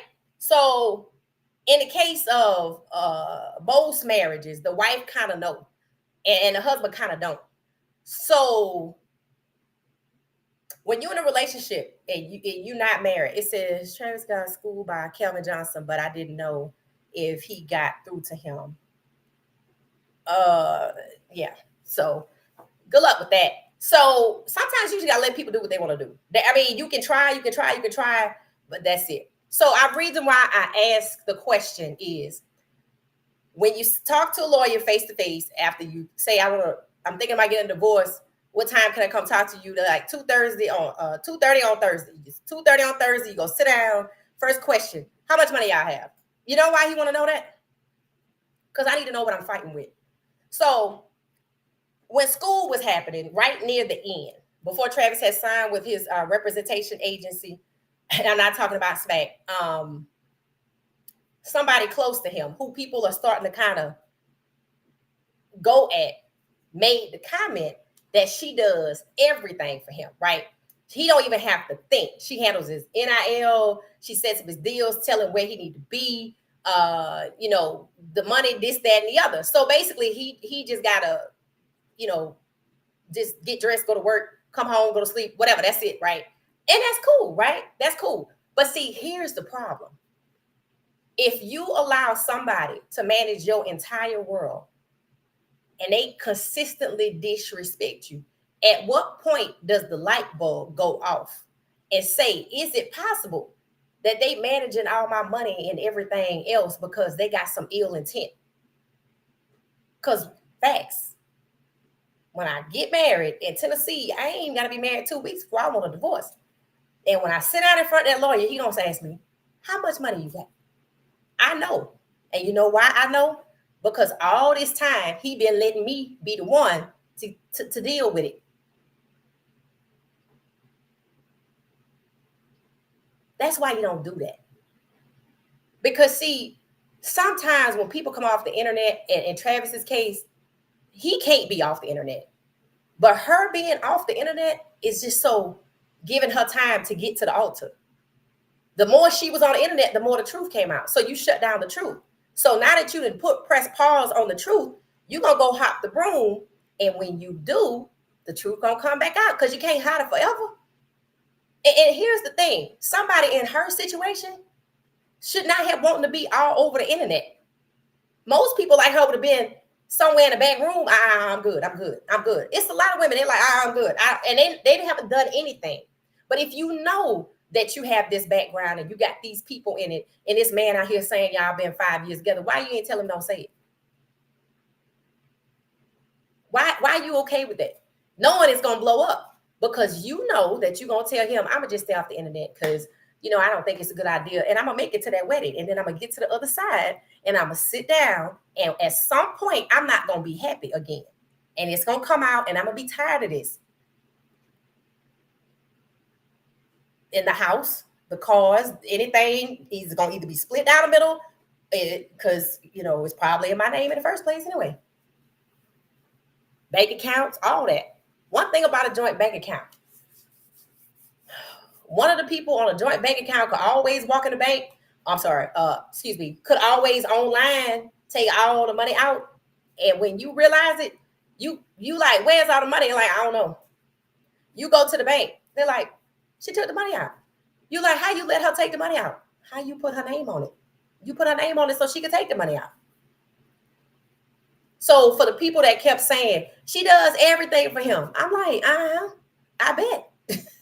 Because when you sit down with a divorce lawyer, they're going to ask you how much money you have. And if I'm doing everything, I know how much money we have.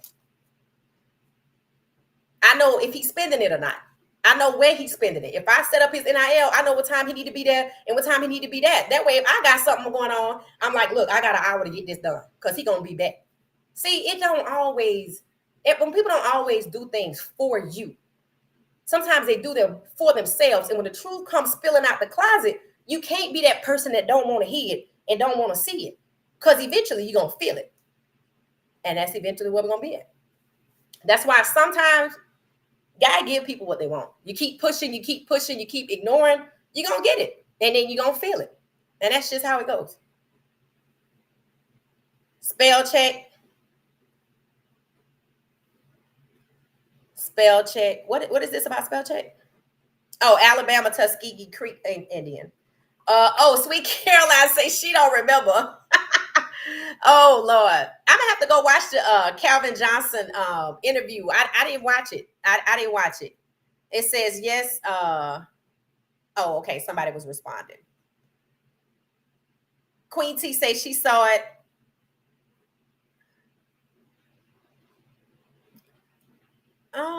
Spell check. Tell her what she said. Yeah, I'm telling the truth. I mean, that's just what it is. It's like, and for the guy who put out the video who was saying they don't like him or whatever because he's calling them out, the people around Travis. I've been saying that. I'm like, yeah, the people around him, I keep hearing them go, she does everything for him. He don't need to think. That's crippling him. He needs to think. Why wouldn't he want to think? And for y'all that's saying that, how about the way he was being treated? If you telling me somebody cooking my food and then treat me this way, I don't even want you cooking my food. I mean, it's to a point you use the wrong tone with me. I'm not going to even get in the car with you because we might mysteriously end up in an accident. Or if you say the wrong thing to me, whether it's a nice tone or not, I'm probably not going to let you cook my food because you're not going to poison me and then I fail this test. Like, see, no. And the thing is, when you keep going, and then when the truth come out, you start hiding after you yelling and screaming. You damaging your own reputation out here behind somebody who actually didn't appear to be truthful in the first place. So what? Did you get the same lie that the rest of the people got? Or are you okay with the lie she told because you know the truth and the lie was better than the truth? And instead of you just not saying nothing, you embarrassed. How are you embarrassed about somebody else's behavior other than the fact that you have basically hocked the farm and gave it to them and their family? If that was an innocent person, their family would have been all over the place. Y'all know how this goes. Don't talk about my daughter. I didn't hear nobody say nothing. Not one word. And there's a reason for that. Because I know some of y'all out there have sons and daughters, and y'all not cool with people saying stuff that's not true about your son or daughter on the internet. Am I right? Okay. All right. Maybe they ain't say nothing because it was true. Hey, Kiel, I'm not happy. That's the one. That's what the wife says. That's the first nail in the coffin. And most men get blindsided because they deal with emotions and then they learn the logical perspective. Yep. See, it says, yes, bingo. God will give it to us. Yeah, Kobe and Vanessa all over again. I don't know much about the marriage. I just know Kobe took Brandy to the prom or something. That's all I remember. And then he got married. I think she was on a set of a video. and the families fell out. And, you know, I was thinking about this probably on the 2-hour drive to Lochapoka, right? Because I knew that Travis was going to be there. And I did get him on video several times. And I interviewed people, but I didn't say nothing because that's his brother, right? See, what I was thinking about in this 2-hour stint on the way there, you know, I'm not a two-faced individual. And, you know, I stand by anything I've said. I've said that I feel like, and from what I saw this weekend, I believe it to be true. Travis is very confident. He is. He's very confident. I like the fact that Cam is a part of his life. I didn't see his family. He probably drove himself there. Then his mama could have been standing next to her and wouldn't have known. You know, I didn't say anything. I know that I probably have said some things that are the truth, but you know, that's his brother. And in a sibling dynamic, you know, you still have to respect the other person. And if you know that, you know, you feel some type of way, you just kind of stand back. If you notice, I interview players. He passed me a couple times. I said nothing because I didn't ever want him to look at this video and go, damn, she was talking about my brother. I wasn't talking about his brother. I was giving his brother some constructive criticism and some sound advice. Don't get married. Get your own house. Stay single your rookie year. Don't even think about getting married until the second year in the football league with the NFL. And then I want you to get you an ironclad prenup, and I want you to pick a state that respects prenups. I'll tell him to his face. That's just how I feel. I was like, oh my God, what if Travis is there? I'm just going to stay to the other side. Not that I dislike him. I love Travis. But sometimes you have to let people do them. And I'm not the kind of person like some of these people around him that want to be on the scene. So I'm going to let him make a fool of himself. Nah, I'm not. I know me. Like, oh my God, what if she done? I was like, oh, it's going to be over here. I'm not two-faced like that. I can't do it. I can't hide it. I'm one of those people, let's say she popped up or whatever. I was filming and Cam was right there. I didn't even turn my head to the left. I just kept filming straight ahead. I don't know if he was like, why is she out here filming? I don't know what he was thinking. I don't know, because maybe he was like, well, who is this? You know what I'm saying? Like, because, you know, certain people was out there filming, and I don't know, maybe I needed to ask for permission. Maybe I didn't. But I stood right. I filmed that way, and he was right there. And I was like, you know, let me back up a little bit. Maybe I'm too close or something like that. But I'm not two-faced, so I wouldn't have said nothing. But I filmed Travis a couple times. And I will say this, he is talented. But there are many talented players on that team. And I actually filmed a man whose kid didn't even make the roster. Go listen to the interview. I was trying to understand, did he say they had a different roster every week? Because he came out there, and I'm like trying to understand, is your son playing or is he not? I think he didn't want to say his son didn't make the cut.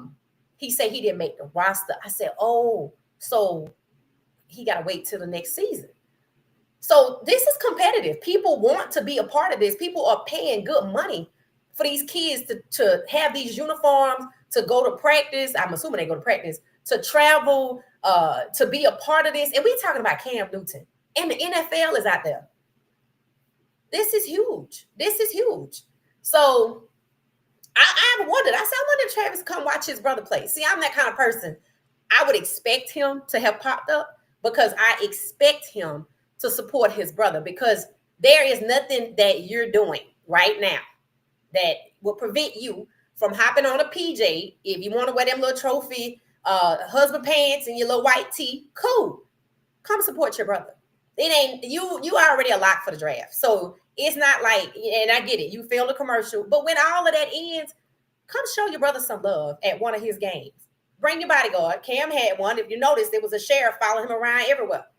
That's all you got to do is just bring a bodyguard, come out here. Your brother will love it. You can't ever be too big when I don't have time to go to his game. At some point, you're not filming. At some point, you're not working out. If you could take a PJ to a Mavs game, you could take a PJ to Hartsfield Jackson, one of them little airports. I saw a little landing strip with some planes landing. I'm sure they got a little plane out. They got money out there. They got a plane out there. Auburn is out there. They know how to get back and forth. You get off one plane, you go to another one. You take a car 11 miles up from Auburn. You sit out there. You see your brother. You have your bodyguards out there. You don't need to bring nobody. Just bring your security. and then you hug your brother and you get back on your plane and you go back home. That's what I expect to happen. You're not too big to show him some love. And even though he probably like, I don't need it, that's a lie, because he wears the number 12. He could have put on 21. He could have put on 2. He could have put on 3. He could have put on any number that could fit. But he chose 12. And you already said out loud whether you apologize or not. I'm not putting him on because didn't nobody do it for me. Okay. That's selfish. It's cool he got an Adidas contract, but he should have been in an Adidas commercial. He should have been sitting next to you at the Heisman. You should be at his game. At least just one. You ain't too busy. We know you getting drafted. So if anybody telling you need to stay home, that's a lie. You need to go out here and show your brother some love.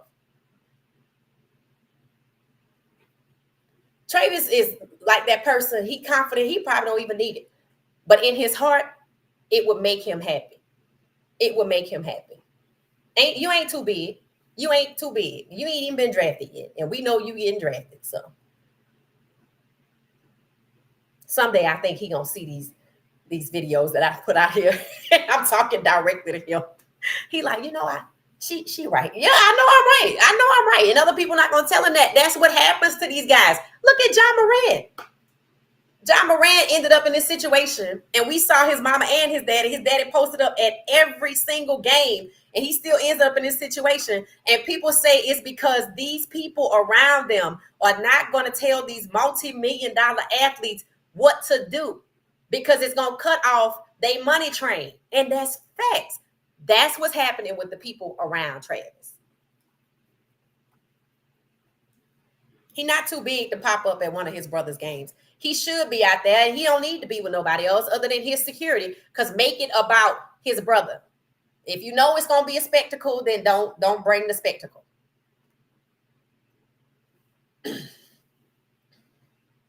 So yes, bingo. God gives us what we want. Yeah, if people keep telling you don't put your hand on the stove, put your hand. I heard somebody say this. It's like somebody was telling me a story, and they were like, God told me no, and I still did it anyway. I was like, when people like say stuff like that, I'm like, look, let me move on out the way, because I don't want to be caught up in nothing. I don't want to be caught up in nothing.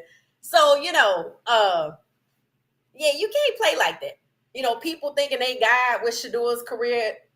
No, people thinking they gonna outdo God and ignore all the people that God sees. That story they say from the Bible where people kept asking for a boat to be freed off of some beach or some fish. God maybe sent the fish, and God sent a boat. Doubting Thomas, I think. God sent one boat, and then he wanted to be rescued or something. So God sent a boat, and he let the boat go. And then God sent another boat, and he let the boat go. And he was praying to God and was like, God, I need you to help me. He's like, how many boats do I have to send? I keep sending you the boat. See, you can't ask for it, and when you get it, you don't like the package that it comes in. You know what I mean? So there are people out here that have types, right? Oh, I want a loving woman. Oh, I want a loving man. And y'all probably like, we still talking about football? Yes. I want a loving woman, and I want a loving man. But I like women that are 5'2" with long black hair and wear glasses, and that ain't who showing you love. It's somebody else, showing you love, baby, with pink hair and freckles or something. And you like, nah, that ain't what I want. How many people God got to send to tell you that this is not of God? And then you just go ahead on and keep doing it. That's what I meant by eventually, all right, God be like, all right, that's what you want. Cool. All right, I'll be here. I'm going to be here waiting on you. That's how it's going to go. That's how life goes. And it happens so many times.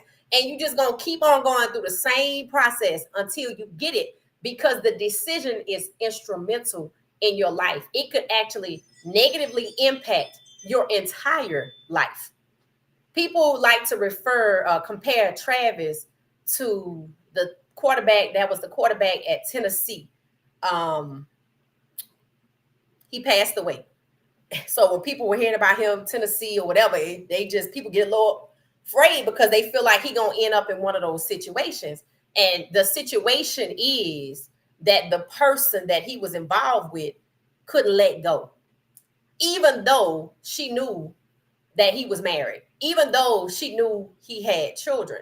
And I know that some people out there, this is not apples to oranges. It's still fruit. And it's all the same thing. It might be apples and oranges, but at the end of the day, it still falls into the category of fruit. And that's what happens. Sometimes you get people, they can't let go. And it ain't you they don't want to let go of. It's the lifestyle, especially at this NFL level. That's why some people in the marriage put up with so much that they would put up with a guy that was broke. You're not my type, right? But the money is. And I'm gonna make sure I'm handling the money, because that's what I'm here for. And when people tell you that that's what they there for and you don't listen, the voice just gets louder and louder. And if you still ignore it with the voice getting louder and louder, it's gonna start getting painful and more painful until you listen. Because see, here's the thing, and I'm gonna leave y'all with this. When it comes to Travis Hunter, who I almost wore my Bland t-shirt tonight instead of this one. God gonna change your mind before he change his. Understand it? So that's where we are. I enjoyed myself in Lochapoa. I probably could see me going back that way up 85 South. Because matter of fact, I think you can go that same way to Montgomery. It was just so peaceful and serene. And I've spent time in the mountains. It's wonderful. It's peaceful. But this is just as peaceful, but you don't have to be 8,000 feet elevation off the ground. So it's just 2 hours from Atlanta. Gracie said, right. Calvin Johnson was so smooth and told Travis he had no time to have a wife when he first got to the league. And he was given, yeah, because you don't. And see, here's the thing. This is the thing. The way things are today, they may not be tomorrow. And your expectation of what's coming is based on what? Because you can handle it in college? So you really think college and the NFL is the same? Oh, I know what you think. You think because people have said the NFL itself, the practice, you don't have class, it's going to be easier. That's what you thinking. But you're not thinking about everything that comes with being in the NFL. All these new people. It's going to be a lot of new people. And then you got it like Stephen A told him. It's one thing I will say. Stephen A told him what Calvin Johnson did, but same but different. Stephen A told him in New Orleans, it is everybody's not against you. It is your job to discern who's for you and against you. And what did we say back then? He looked like he wanted to get the hell out of there. Because he doesn't want anybody telling him, don't do this, because he wants to do it. So he just gonna have to do it. I pray we wake up before the wedding day and he don't do it. But, I just root for Travis, and I still root for Travis because I know eventually he gonna get it. He just gonna get it. And there's some people gonna have to be there for him, because if you're that unhealthily, emotionally attached, this not gonna end well for you. It's not gonna be like with some relationships. Because see, which I don't understand about people who are manipulative. Some of y'all know, some of y'all don't. When people are manipulative and they don't even want to let you go, and they smother you and they disrespect you and they smother you some more and they distance you from everybody to the point where you start cutting off everybody and trying to, bring litigation against content creators. See, here's the problem.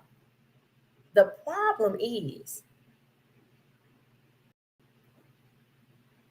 you're not going to be okay with that type of betrayal. And let me tell you why. Because they ain't going to just get up and walk out there with your money. They ain't gonna just get up and walk out the door with your house or y'all's house that you just bought for them and her family. They gonna make sure you so broken you don't even know your left shoe from your right shoe. That's the danger. The mental aspect of betrayal. That's the danger that he don't even know is breathing down on him. We all see it. He thinking, oh, the NFL easier because I ain't got class. I could just go to practice and come back home. But see, when things change, when the money is officially hers and not she taking care of it for him, and she like, me and my friend, we going to Cancun for the weekend. He like, huh? Oh no, me and the girls, we going to lunch. He gonna be like, huh? I thought we was going to get to this level and I'm going to go to practice and work out and come back and we just kick it in the house. No, because when she see Jilly, it is over. It's over. I wasn't kidding when I said she don't have her foot on their necks. That's when that competition start. Well, I ain't going to want this Tesla no more. I'm going to need the double R. And I'm going to need my friends to come stay here. When it's game week, they gonna come here. You're gonna be out of town, and eventually the house gonna feel less of his and more hers. Then her family gonna be there when he get done. Then he gonna need 11 days off to deal with some personal shit. Thanks. So I enjoy seeing Travis. Y'all go watch the video. If you don't see me asking somebody questions, I thought about it, but I chose not to. I didn't say nothing to Cam Newton. I'm like, because he might see my videos and be like, she was talking about me. I'm like, I wasn't talking about you. I was saying you was being messy. But I don't hold grudges. And I even put on my Instagram even long before I even thought going down there, how I was happy that he even stood up and talked about what Travis is facing with the questions that were being asked with the combine.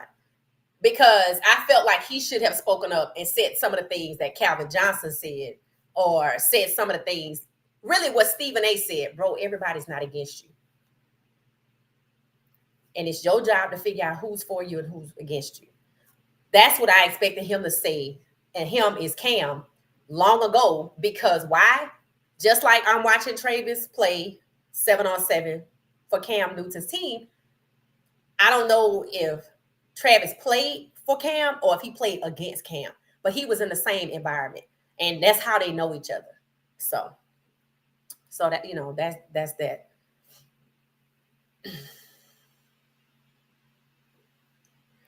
Yeah, that's what people say. Elaine, if you watch the video, her grandmother and her mother appear, but I don't know if they're Dominican, or in the Dominican that come with something. That comes with something. But even with that being the case, sometimes people still shun that side of themselves because they don't look like that. See, she doesn't look like that. She doesn't look like her mother. She doesn't look like her grandmother. And just like people talk about Drake, I lean on my black side when it works for me. And then I distance myself when it comes to my overall life. Like when it looks at her, who's in her wedding. Not her friends, none of them. And I heard that when it was at Jackson State, that didn't go well. And I was thinking she would have came away with at least one black friend from that visibly black friend from Jackson State. So, and some of our guys tend to marry women who they kind of have. And honestly, I always thought that's why he liked her, because he saw that. He saw the mother. He saw the grandmother. He knows who she's related to, and even her brother. But that does not mean that they embrace that part of themselves. You know, when she was on her little video with the little crop top before she called him a cheater, she was on another video, like doing her makeup, and she had this little thing on her head. She was like, she's Latina. She said she was something, but she never mentioned she was black. Not half, none of it. So she said she's tequila. She drinks tequila. She's Latina, blah, blah, blah, blah, blah. It's the videos of TikTok out there. She never talked about being black. She's never referred to herself that way that I could see around the time of all of that's happening and before it happened. So, and when she called Travis ugly, and he's not, he's actually a little cutie pie. Travis is a little cutie pie. Wouldn't be surprised if he got a little girlfriend out there. He can drive now, it appears. So he's a little cutie pie. And I wanted, my question for Travis, if you ever see it, which college you want to go to? I would have asked him, since you got offers coming in, which one would you take? And is there a school out there that you haven't received an offer from that you would want to go play for? And do you ever think about playing for Coach Prime, whether it's at Colorado or, you know, another university like maybe in the SEC, Alabama? So, you know, that those were going to be my questions for him. But I knew I would never ask them, not at that point. So maybe at some point if I see him, because I could easily say, hey, you know, but I told y'all I'm a tad bit shy, but when it comes to like things like that, like if I really have a question, I'm still gonna ask it. I'm still gonna ask it. So it says all this is for him. She thinks this will be to justify her importance in his career and the things that will get her paid. Oh, you think that's what it is? As a woman, I can tell you that ain't what it is. As a woman, she has made him think that he needs her. She has made him believe that he needs her. And if you don't believe me, go watch Coach Prime season 3, episode 5. When she's somewhere and Travis is doing an NIL, and she says, "Oh, I go with Travis." Mind you, the way she's dressed is no. I go to Travis with all of his NIL things because I want to make sure he's okay. See, that's basically planting the seed in somebody's mind that they need you to be okay. And part of it could be because she got trust issues. So I got to go everywhere you have to go. So I'm going to make you think you need me there.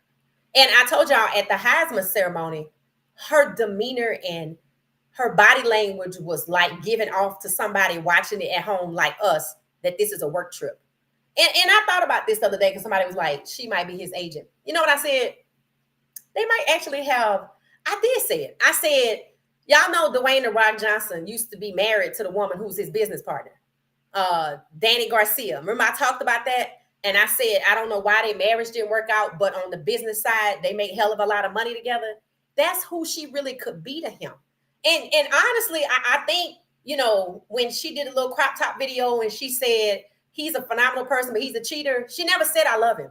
I don't think I heard that. I don't even know if I listened to the whole thing at one sitting. I think I saw it over several sittings, and I never heard her say that. I've heard him say it. I've heard him say it multiple times. I heard him say, we this, we that. I've never heard her say that. And when it comes to a woman, you either can see it, or you've heard her say it, or you can tell by the way she treats him and this, that. I watched a couple at OT 707, a young white guy and a young white girl. I pretty much picked up on real fast that wasn't his sister. In the way she was, you could just tell, And okay, I wasn't gonna talk about this here, but Juju and Jaden, Juju Watkins and Jaden Daniels, apparently both of their mothers got together and invited them to the game, and they sat down and they watched it. I have a clip of, it, but I also made a little post on the community post for this page that said, "Oh my God, please go on a date." Did you see the way they were looking at each other? And it was just a look. And I was like, okay, this is what chemistry looks like. You can go look at all the Travis Hunter videos out there and tell me if you see anything that looked like that. I even thought to myself, I'm like, Angel Reese probably somewhere kicking herself because that's what she wants, I'm sure. And again, I heard the mothers got them together. They sat there and watched the game. And at this one, and even I heard announcers on not the big box, but the middle tier sports channel talking about how they look when they looked at each other, and people were commenting, I've never seen Juju talk that much or smile that wide. And y'all heard Jaden Daniels' mama lay down the law when he was trying to get by for the Super Bowl. He ain't dating nobody. And I know they was like, how's she gonna tell him she had his best interest at heart, and look how far he got. So Calvin Johnson was correct. And sometimes people do get to a point, and I do wonder about this about Travis. People do get to a point where they like, oh shit, I don't want to do this. And I don't know how to get out of it. Travis on the same season 3, possibly episode 5, when Mama T, Miss Taisha, she was sitting on there planning their wedding. I look at people intently when they're in front of me. I'm looking at everything. And she was like, well, everything's pretty much already planned, and that makes sense, right? Because I'm trying to lock you into this. Because I know I'm going to give you hell if you come to me and you tell me you don't want this wedding. So she asked him, was there anything else he wanted? Because everything was done. She was like, no. He said he wanted a bouncy house at the wedding. And Mama T was like, you're not going to have no bouncy house at your wedding. I was like, he don't want to get married. The look on his face, go watch it. You get to a point where I don't want to do this. How do you get out of it? For one, what you're gonna have to deal with somebody who done locked you into it damn near months, 6 to 8 months before it's time. Even when you start to realize, if you know what somebody said, when you start Googling how people behave, it's already too late. When you start Googling when she cry and yells, what is that, a meltdown? It's already too late. If you start Googling it, you've been going through it. You better run.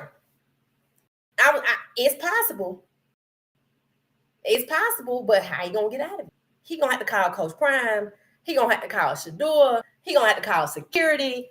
He gonna have to call everybody. And before he do any of that, if this is the case, you better make sure that you move all your money. And when he said she got her own money, I said, you don't realize that she made money off of being your girlfriend? Because she already said y'all was broke when y'all moved into your first place. So she got money from working for you. It's like he don't even see that. He don't even see that. He's like, she bought me a car. I bought her a Tesla. I'm like, Travis, you actually have a cold hard cash. She actually got to work for you to get the money. He don't see it.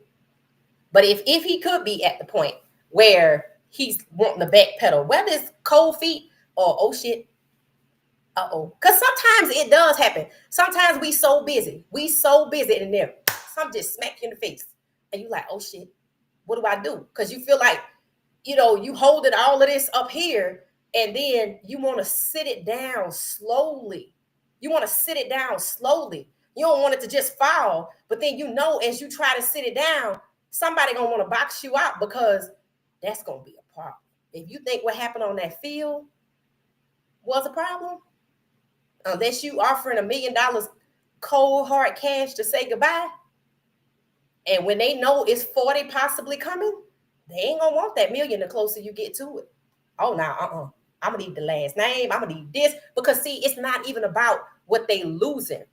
It's about who you gonna be with next. I need to block that. I don't want to see no woman with you. What Beyonce say? Ring the alarm. I've been doing this too long. I'd be damned if I see another on your arm. What she say? All right then. So it's not as easy to untangle these situations. And people in Travis's situation, as they get closer, they learn more. As you can see, we talked about Stephen A. coming out with it in New Orleans. That was just in February. Now you got Calvin Johnson. You think Coach Prime ain't tried? You think Shador, somebody say Shador asked him, did he want to go to Mexico? Sometimes like, maybe he was like, it's a lot of Latinas in Mexico. We could just go there and find you somebody that treats you right. And he said, I got to bring my girlfriend. See, he already knew what to tell these guys, because it's already been discussed in his house who don't like his relationship. That's why he ain't in a wedding. And if you okay with that after saying he's your brother, then you really do have to sit down and examine yourself, because that's crazy. So I was happy to see the fishing trip. I don't necessarily think it happened when we saw it. I was happy to see him standing up for Shador. I think he might be in Green Bay, which it don't matter. It don't matter. I think when Coach Prime went on Good Morning America and said where he was going to be, I felt like that was the end of the Coach Prime having any type of influence or Travis doing anything that Coach Prime wanted him to do. And I think the other people or other person felt like she was in a tug of war, because she wanted what Coach Prime had with Travis. And she assumed, see, people think when they are in control of you and your mental, they think anybody else that you around has the same thing. They don't ever think that you thinking for yourself, because they do all the thinking for you. And they feel like if he would Coach Prime all the time, then Coach Prime gonna be telling him what to do.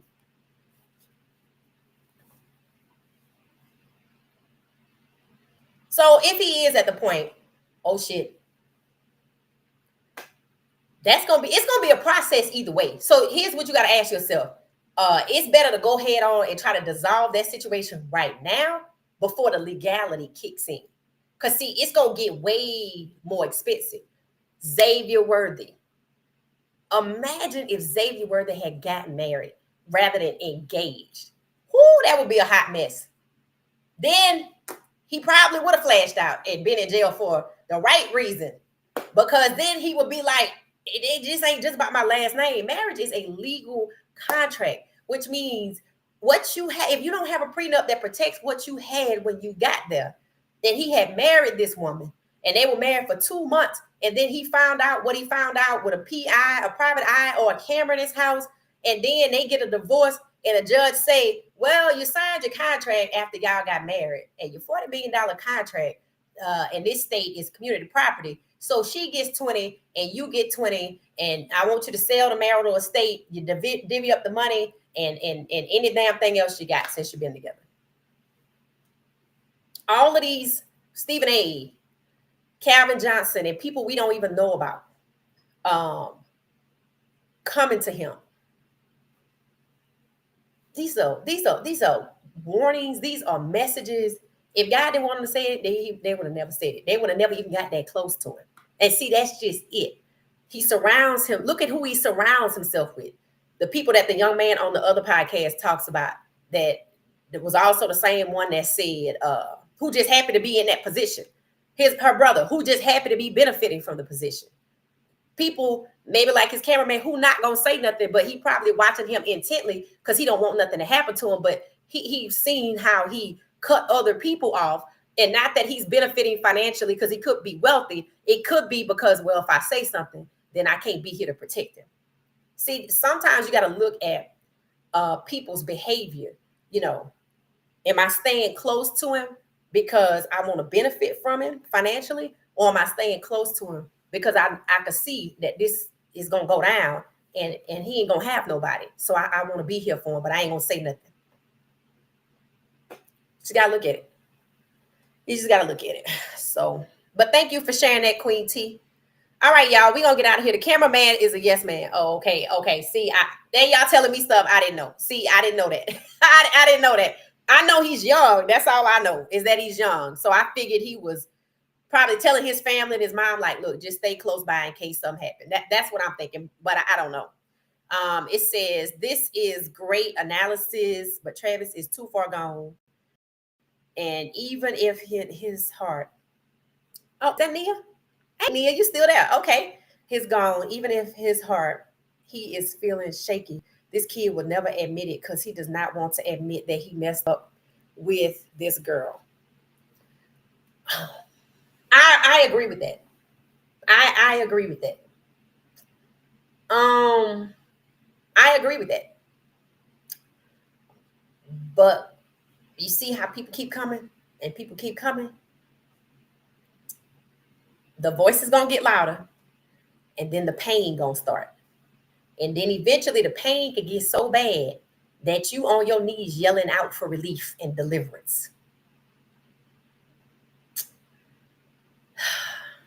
And then sometimes you begging for God to get rid of the problem. Understand that's how it works. And we still got time. We got 30 days for the draft, and then we probably got another 30 days. And again, you know, the voices are loud because y'all even see them. Stephen A., Calvin Johnson, that's just two. I'm sure it's others. And the pain start. And you start asking, why has thou forsaken me? And God, like, I didn't. I was waiting on you to call me. Let me do what I do. Get out the way. We're going to see. We're going to see. But you know what? You can really care about somebody and want them to be okay. And then you just kind of know that you got to just let it be. You can talk about it. It's okay. You can still give advice up until the last moment. It's okay. That's all right. Because that's what people going to do as they start to realize that it's 60 days out. As we get closer to the draft, then they're going to realize it's 30 days out. And then people going to start talking about it again. Steve McNair. Yes, Regina. That was him. That was him. That young lady didn't want to let go of the life. So she took his. And it was selfish because he was married and he did have children. But then there are people that would say, well, he didn't consider them, so she didn't either. And that's probably true.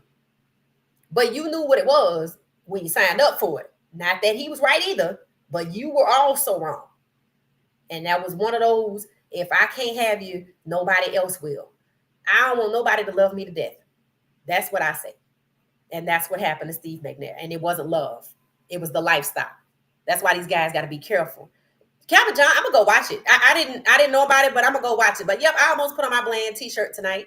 Go watch the videos from the interviews. It's a video with the interviews and just the vibes at 7 on 7. And then there's actually a live stream where I was actually watching that last game for C1N. So it's good. It's good. It's good. Money control this situation. And once that person knows, I need to look real deep into the situation and watch every dime. Now that's true. That's true. And honestly, what you do when you find out you being betrayed. See, that's another step in this scenario, because even Xavier Worthy ended up in jail overnight. Like, we don't want that.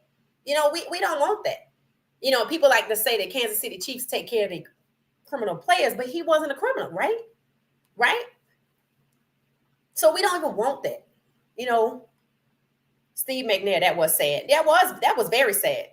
When I never forget when I first heard about that, I was like, oh my God, and then the more you read about it, and he was still married and kids, and I thought I read somewhere that he didn't have a life insurance policy, or something about the mom took control of the estate, then it got ugly. See, that's why I say these situations ain't no joke, bro. When it comes to money, people get weird. And when it comes to that kind of money, like life-changing money, like, people get weird. You got people around you don't know what they want. You don't know who to trust. And then sometimes that is why people think, well, I'm gonna bring the girl from high school. You was him in high school, right? So people don't understand. When I hear people say, when Travis was at Jackson State, people don't know what we're talking about, because when they say that she's not really into him like that, because when he had surgery, she was there for him.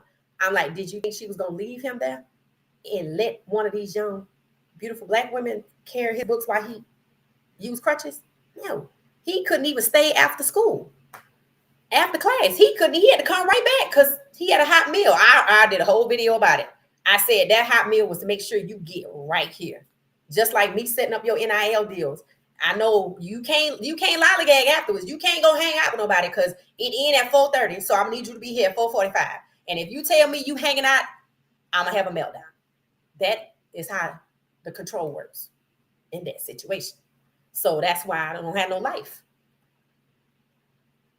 So I'm going to watch Calvin Johnson's interview with Travis. I didn't know about it. I didn't know about it. So yeah, it says we can pray.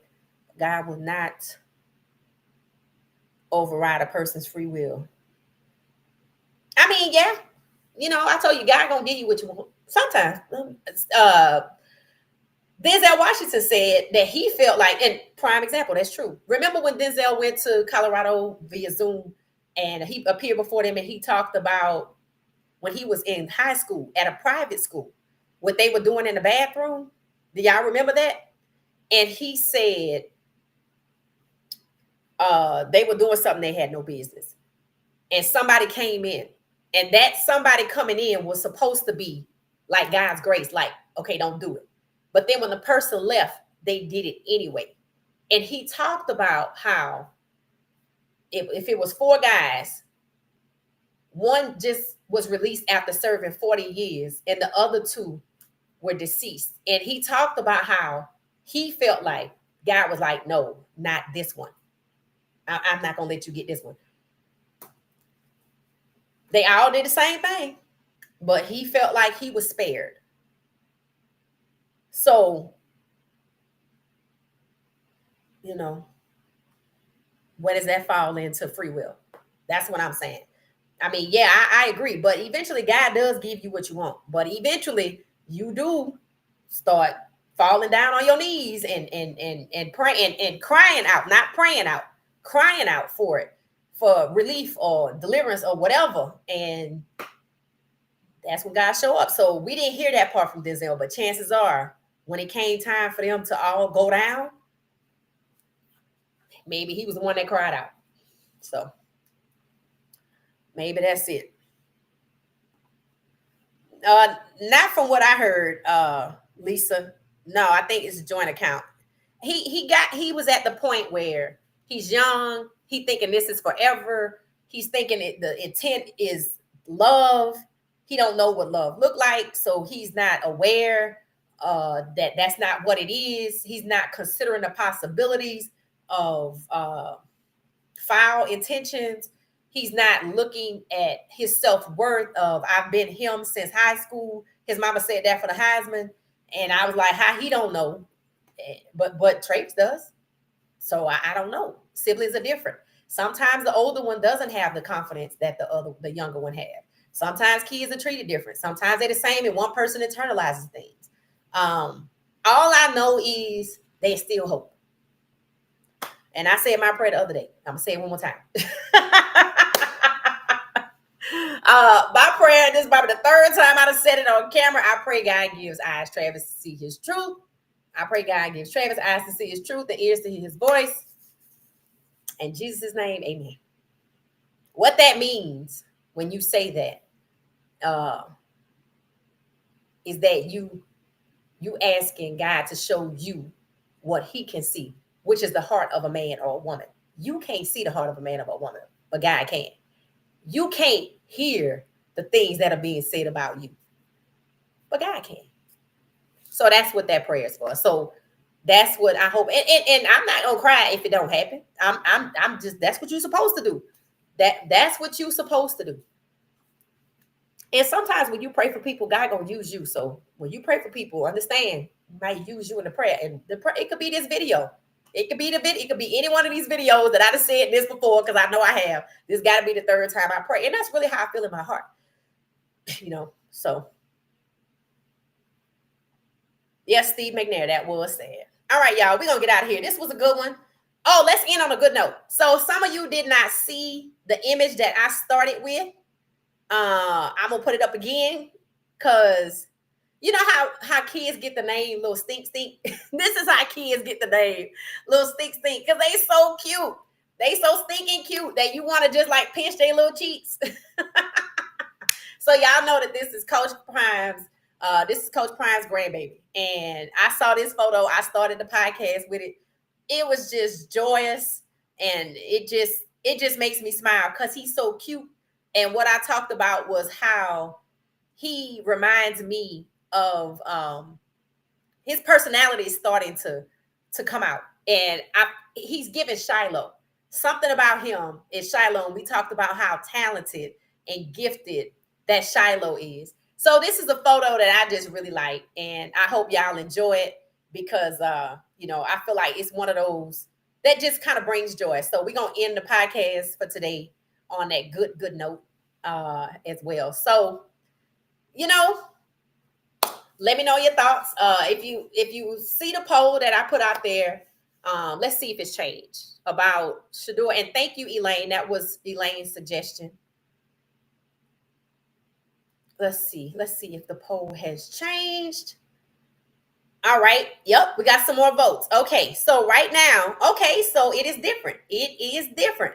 Right now, the Raiders, when it comes to what NFL team will draft Shador Sanders, the Raiders at 33% in first place have edged out the Browns, who are now in 27% second place. The Giants are tied with the Browns at 27%, and the Titans edged up from 9% to 13%. So right now, the Raiders are leading the way. I think everybody kind of feels like that's pretty much what's going to happen. That's how it's going to go down. So we'll just keep an eye on the poll and see if it continues to grow. If you see it, let us know how you feel about it, and feel free to leave us a comment, but definitely hit the like button. All right, y'all. So we're going to get out of here. We made it to 28 people today. Please make sure there are 28 likes. Y'all have done a wonderful, wonderful job of making sure the likes are up. So I appreciate it. And I also, too, want to thank my members from the What She Said podcast family. I appreciate it. Friends and family. So thank y'all so much. Gracie, Kiel, thank you for being family. I appreciate y'all. Y'all been rocking with me since the beginning. I appreciate it. And then we have new members, Darlene and Jerry. Thank y'all so much. Along with James and 400 Circle Media, who've been rolling with us since the beginning as well. So thank y'all so much. I appreciate it. All contributions just help me to elevate this platform and essentially just take things to the next level and bring back some amazing content. So if you haven't watched the live stream from Cam Newton 7-on-7, go watch it. Please leave some comments. And then if you haven't watched the video that I made afterwards with the interviews, go ahead and watch it and hit the like button as well. Okay, y'all. So we're going to get out of here. Thank y'all. This was very, very, very engaging. I'm glad y'all saw the baby. He's so cute. I can't wait till he turned 1, but I ain't going to rush it. But this baby giving Shiloh. His baby is giving Shiloh.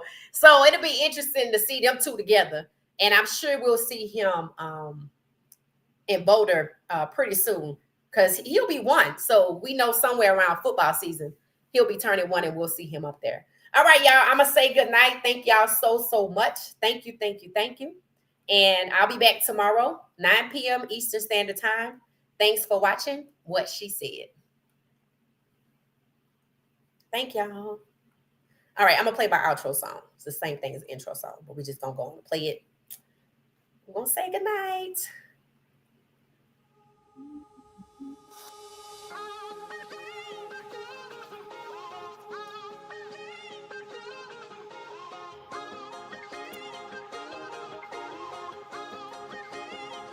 Yeah, welcome fam, it's a vibe. Break it down, talking sports, hard and hustle.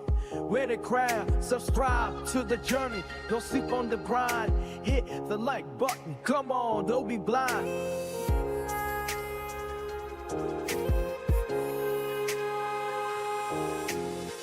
Hit that like, don't be stingy now. Join the movement, let's show them how. What she said, we bring the vibes, together we rose, reaching higher and higher.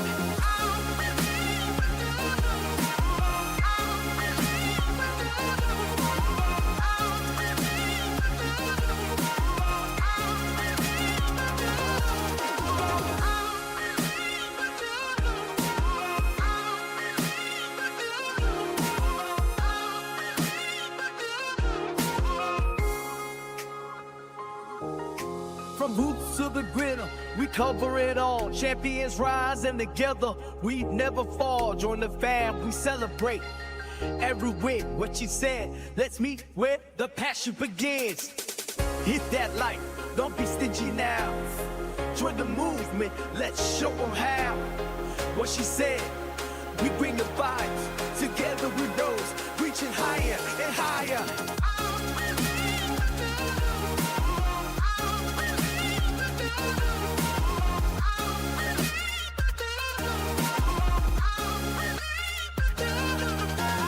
Welcome aboard, let's make it loud.